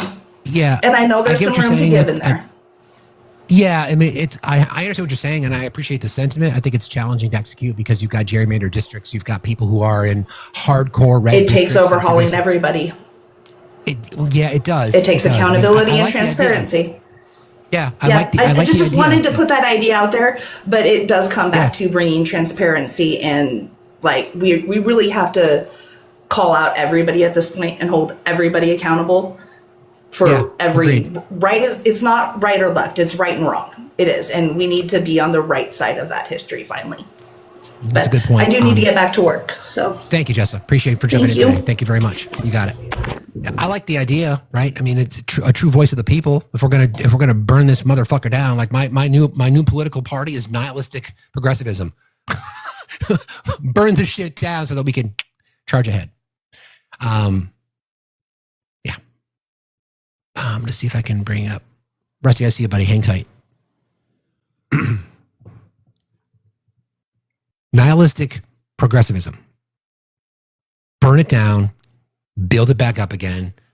Again, I say this every time I mention that. I understand marginalized communities on a perfect day are under threat every day. And if under perfect conditions, they still get minimized and diminished. And I know that anytime you bring something down, the pile, think about how things fall. It's going to crush the people below it, right? But how do we fix it? We just got to hold truth to power. This whole shit with free speech, this whole shit with going after the press. This is what authoritarians want. We've got to stop talking about the rise of authoritarianism. It's here. Okay, it is here. All right? It is here. We've got to stop thinking about it. What's next? It's here. What's next is what we do. What's next is how we respond to it. And I talk about this in very stark terms. We get what we paid for, so to speak. Our country deserved Donald Trump because we didn't do enough to protect it. We did not do enough to stand up for the things that we truly care about. We accepted table scraps. We just said, I don't need to vote. Somebody else will take care of it. Somebody else will take care of it. Right? We have the power. Don't forget, I think about something that Daniela, knitting cult lady who joined us a couple weeks ago. Trump does not have the military ideologically. He doesn't. Okay? He doesn't. I think people, I love her perspective because she knows. Doesn't. I mean, there is the Universal Military Code of Justice. He doesn't have it. And I think he knows that, which is why there are these kind of baby steps going in. Now, if they want to, I don't want it to come to that. It may. I don't know. I don't want it to come to that. But I believe that there are things we can do from an economic civil war. How do you harm a billionaire? You go after their fucking money. That's what you do. It's the only thing that matters to them. Their reputation and their wealth. They just want to swing their dick. Make sure that they're the top of the cock of the walk. Go after their fucking money. It's something, a little thing that we can do. So if, again, say there's 250 million subscribers to Disney Plus at $10 a month. $10 a month, $120 a year times 250 million. That's impactful. That fucking matters. Are you willing to do it? Are you willing to do that? Are you willing to say, I've had it pretty good. I can put my cozy socks on and watch Disney and not have to worry about it. Are you willing to do that? These are the things. Again, do something. I'll remind people about the merger that's coming. Disney owns Hulu, okay? They want to buy Fubo, which would give them massive control over streaming services, including a lot of streaming sports. Because Hulu, the Disney Plus package, I think it's on Disney, or if you buy it separately, I don't even know. I think they have ESPN, right? So they get Fubo, then they really dominate outside of market control, violating antitrust, violating monopoly rules regarding media, which is why they need the Department of Justice and the FCC to step in. If they get that, they're going to get it. It's not going back. Who does it benefit? Billionaires, media executives, media moguls, celebrities. Don't forget, Thomas Massey went through that list of people who are on it. Are we naive enough to think that there are people in those communities, in those circles, that are on that fucking list? Of course they are. They're protecting each other. The threat is ultimately in TikTok space. Yes, it's become right versus left because that's what they want. In the TikTok world, in online politics, in the game that we play here, they want this because they know that the longer that we do this, the more that the billionaire class can raw dog us all. They don't give a fuck. The fucking billionaires don't give a fuck about the condition of democracy. They don't give a shit. They don't care if women have rights to their body. They don't give a flying fuck about any of it. They just want to get richer on the backs of anybody that will help them get there. And the person in the White House is part of that circle. The person in the White House is benefiting it from it too. So the enemy, the real enemy in this, are the people that are being protected by the elected officials, by the donor class. They're the ones that are the fucking threats. They're the ones that are threats. They're the ones that are they're the common enemy. Hey, buddy. Hey, pal. Well, two quick things. One, based on from what you just said, I still stand on my soapbox and say that wealth is an addiction. And when you look at the behavior of an addict who will sell his grandmother for a fix, same shit when it comes to the billionaires. They just have the power to sell. And that's not to say that we don't support, and that's not to say that we don't support people going out there and building a small business and earning and being ethical and being successful. Of course we support that. But it's the system that we are all sucked up into, and we're at the bottom. We're like the fucking hair and the leftover peas from dinner that are in your drain. And the billionaire class doesn't give a fuck about any of us. That is certainly not the worst thing I've ever been called. The hair in the bottom of the drain. Yeah. But I had a thought, and I'm still, kind of mulling it around in my brain. You and I have both discussed ad nauseum how, men are just selfish little piglets. Correct. We know that. We are entirely self-centered, and we think only from ourselves. Correct. And statistically, men and boys are far less likely to report abuse. Good point. Great point. Yeah, I mean, it and this is not to decry anything on the women's side at all. Good point. Really good point. Men are less likely to report, and there's a multitude of reasons why. But I would implore men, the first step is believing women. Because if we believe women, it is more likely that man or that boy will say, oh, okay, they're being believed. Maybe I'll be believed too. But when you see, oh, well, you're not even believing these women and girls who are reporting. Why would they even remotely believe me? I think about the situation in Boston with the Catholic Church highlighted in the movie Spotlight. The majority of the victims in those cases, survivors, were young boys. Yeah. And we are. And again, people with power protecting other people with power. White men with the cloth protecting other white men. And then the system itself, The money connected to the Boston Archdiocese, the Catholic Archdiocese, predominantly staffed by, overwhelmingly staffed by white men, protecting other white men, protecting other predators. Predators protecting predators. In a system where the most vulnerable members of our society are assaulted and they protect each other. Well, it's fucking crazy. Even going back to, I mean, you and I certainly have a similar age demographic, and yes, I know I'm older. Yes. So, but, you know, when we were kids, we were indoctrinated into the idea of machismo and masculinity and toxic masculinity. And anything shy of that, you're a sissy. You're not manly enough. Yep. And That's so what when society told us. Yeah, absolutely. And so when these men and boys are being abused and assaulted, it is not only an attack on us physically and emotionally, it's an attack on our manhood. That's bullshit anyway.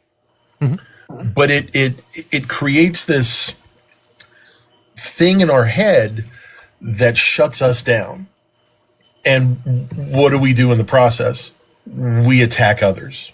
Correct. We act out. We're shut down to our own emotions, so we attack other people. And if we as a collective took that step, believe women. I know you and I are both on that side. Believe women. Absolutely. Believe absolutely. Women. You know? Absolutely. Sure. And are there the outliers of women that are lying? Sure they are. Are they statistically significant? No. They're just not. The analogy that I like to make, and it applies in many, many circumstances, people on the left will believe if there's 100 women, I'll speak for myself. If there's 100 women standing in front of me, I will believe all of them, even if one may be lying. People on the right, if the same 100 people are standing in front of them, they won't believe any in case one is lying. Exactly. It's the same thing that applies. Like, I want to feed every person, even if one doesn't need it. The right won't feed any of them in case one person is taking advantage of the system. It's the same thing that applies across the fucking board. That's a very accurate point. I mean, we've all heard the welfare queen argument and whatever, that is statistically insignificant. And I would rather feed that con artist along with 100 other people that truly need it. Absolutely. Versus, oh no, let's punish everybody because one person correct was bad. And so waste fraud abuse is the perfect example. Medicaid fraud, less than 5%. The majority of that is clerical. So let's cut funding for everybody just because a few people may have taken advantage of the system.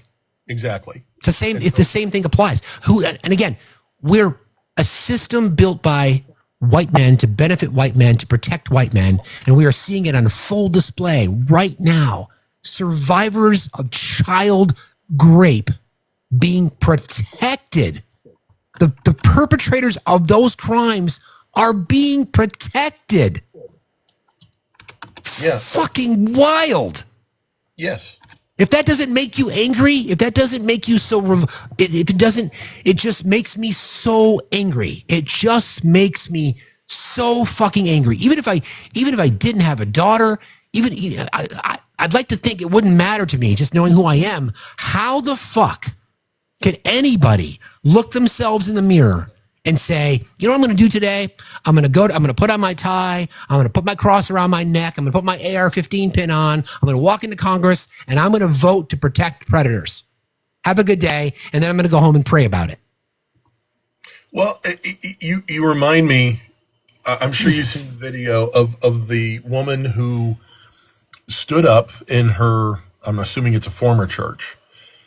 And oh, I saw that. I know where you're going. Yeah, was very, flat out said how the minister had abused her as a teenager, as a child. And the congregation got up and hugged the minister. I know. And said, you sinned, brother. We're all here for you. I watched that and my brain snapped. That poor woman was standing there alone. I know. And they were surrounding the predator. I know. I'm sorry. Miss me with your Republican, conservative, Christian bullshit. Yep, You've lost your argument. Yeah, I agree. I agree. I thank you, my boy. So I just want to give Rusty a shout out because I see him going to MAGA spaces and he's here carrying the flag and he's calling out their bullshit. And that's what it's going to take. It's going to take more people. And listen, I know if I were to say this to Rusty, you're not safe, are you? No.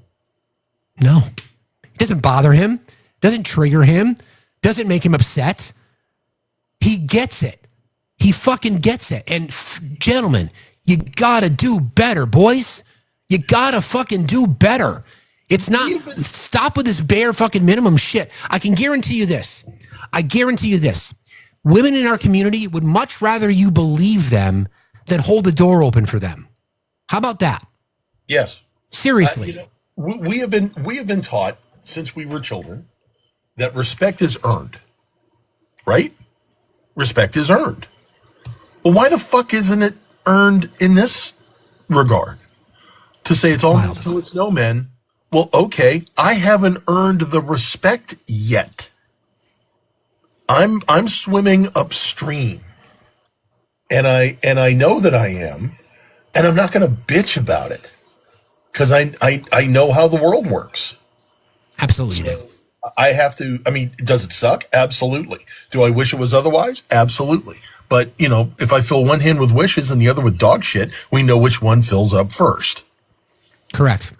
So, no, I have to deal with the situation at hand. And the situation at hand is, you've seen me. I don't look trustworthy. Oh, you're not so bad. You're not so bad. But, I understand that I'm competing with predators. Dude, my daughter did not give you the side eye, so that's a pretty good endorsement. Well, Anthony did, but that's true. That's true. Yeah, that's true. That's true. No, but you're right. But you're right. So again, the plea for us, and I'm going to wrap in a minute here. The plea for us, fellas, you've got to fucking do better. We're still trying to have a life where we do the blueprint of a better man. Right, what that would look like. And not a lot of people have contributed yet. So it's a fascinating social experiment for me because a lot of the commentary, and to be honest, I challenged our mods on this to say, because they were listing things like, it's nice, he picks up the dinner dishes and he loads the dishwasher and mows the lawn. I'm like, that's the standard now? That's how far we have fallen, that those things are considered good qualities in men? And if that's all we get, then that's horrible. Then I'm sorry. Yeah. What about traits like honesty and character and integrity and accountability and transparency and honesty again and integrity again? Like, we got to fucking do better. Oh, that's all overrated. Seriously. And the only people who can fix it are people like Rusty and I and Obi. And listen, even if I talk to Obi, I would say, are you safe? He'd be like, no fucking way. I do not believe that I should ever be considered safe. I've not earned it. We live in a system that built by people who look like me and Rusty to benefit people who look like me and Rusty and to protect people who look like me and Rusty. I can do whatever the fuck I want and not be held accountable in this system. And we've got people, elected officials in DC right now that are protecting predators, people who assaulted girls, teenage girls. And somehow 50, 60, 70 million people in our country seem to be okay with that. Thank you for jumping in today, buddy. I appreciate you. Yeah, brother. Take care. See ya. We'll stop. Okay. Friends, just let me know mods, if you guys just let me know who we're reading. Listen, our show's different, right? Our show's a little bit different. Like we don't, and it's important because we've developed a space here where people can say what's on their mind. I'm unapologetic about it. I don't give a fuck what people think of me. I really don't. I just appreciate people being honest and open and transparent on this show and vulnerable. And that's what makes it important, right? That's what makes it important. We have to call this shit out. We have to call it out. If people want to come up and share their stories, then I will listen. We have conversations offline about this kind of stuff. But we cannot ever forget, thinking of the conversation I had with my dear friend Cookie last night. The enemy is not our neighbor. The enemy is the person who owns the house that your neighbor lives in. The enemy are the corporate capitalists and the billionaire class who do not give a fuck about any of us. They will step over our bodies to acquire more rich, to acquire more wealth. They will do whatever they can under the premise of whatever it may be to acquire more wealth, because they don't give a fuck about any of us. The billionaires used easily manipulated Republican voters to get Donald Trump in power. And apathetic leftists who didn't participate in democracy let it happen too. I love you guys. We're going to do,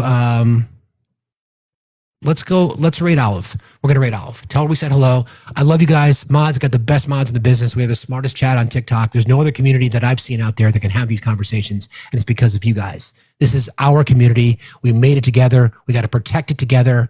Thank you for your support as always, and get a good weekend. Go outside, touch some grass, please. And I love you guys. We'll see you Monday morning.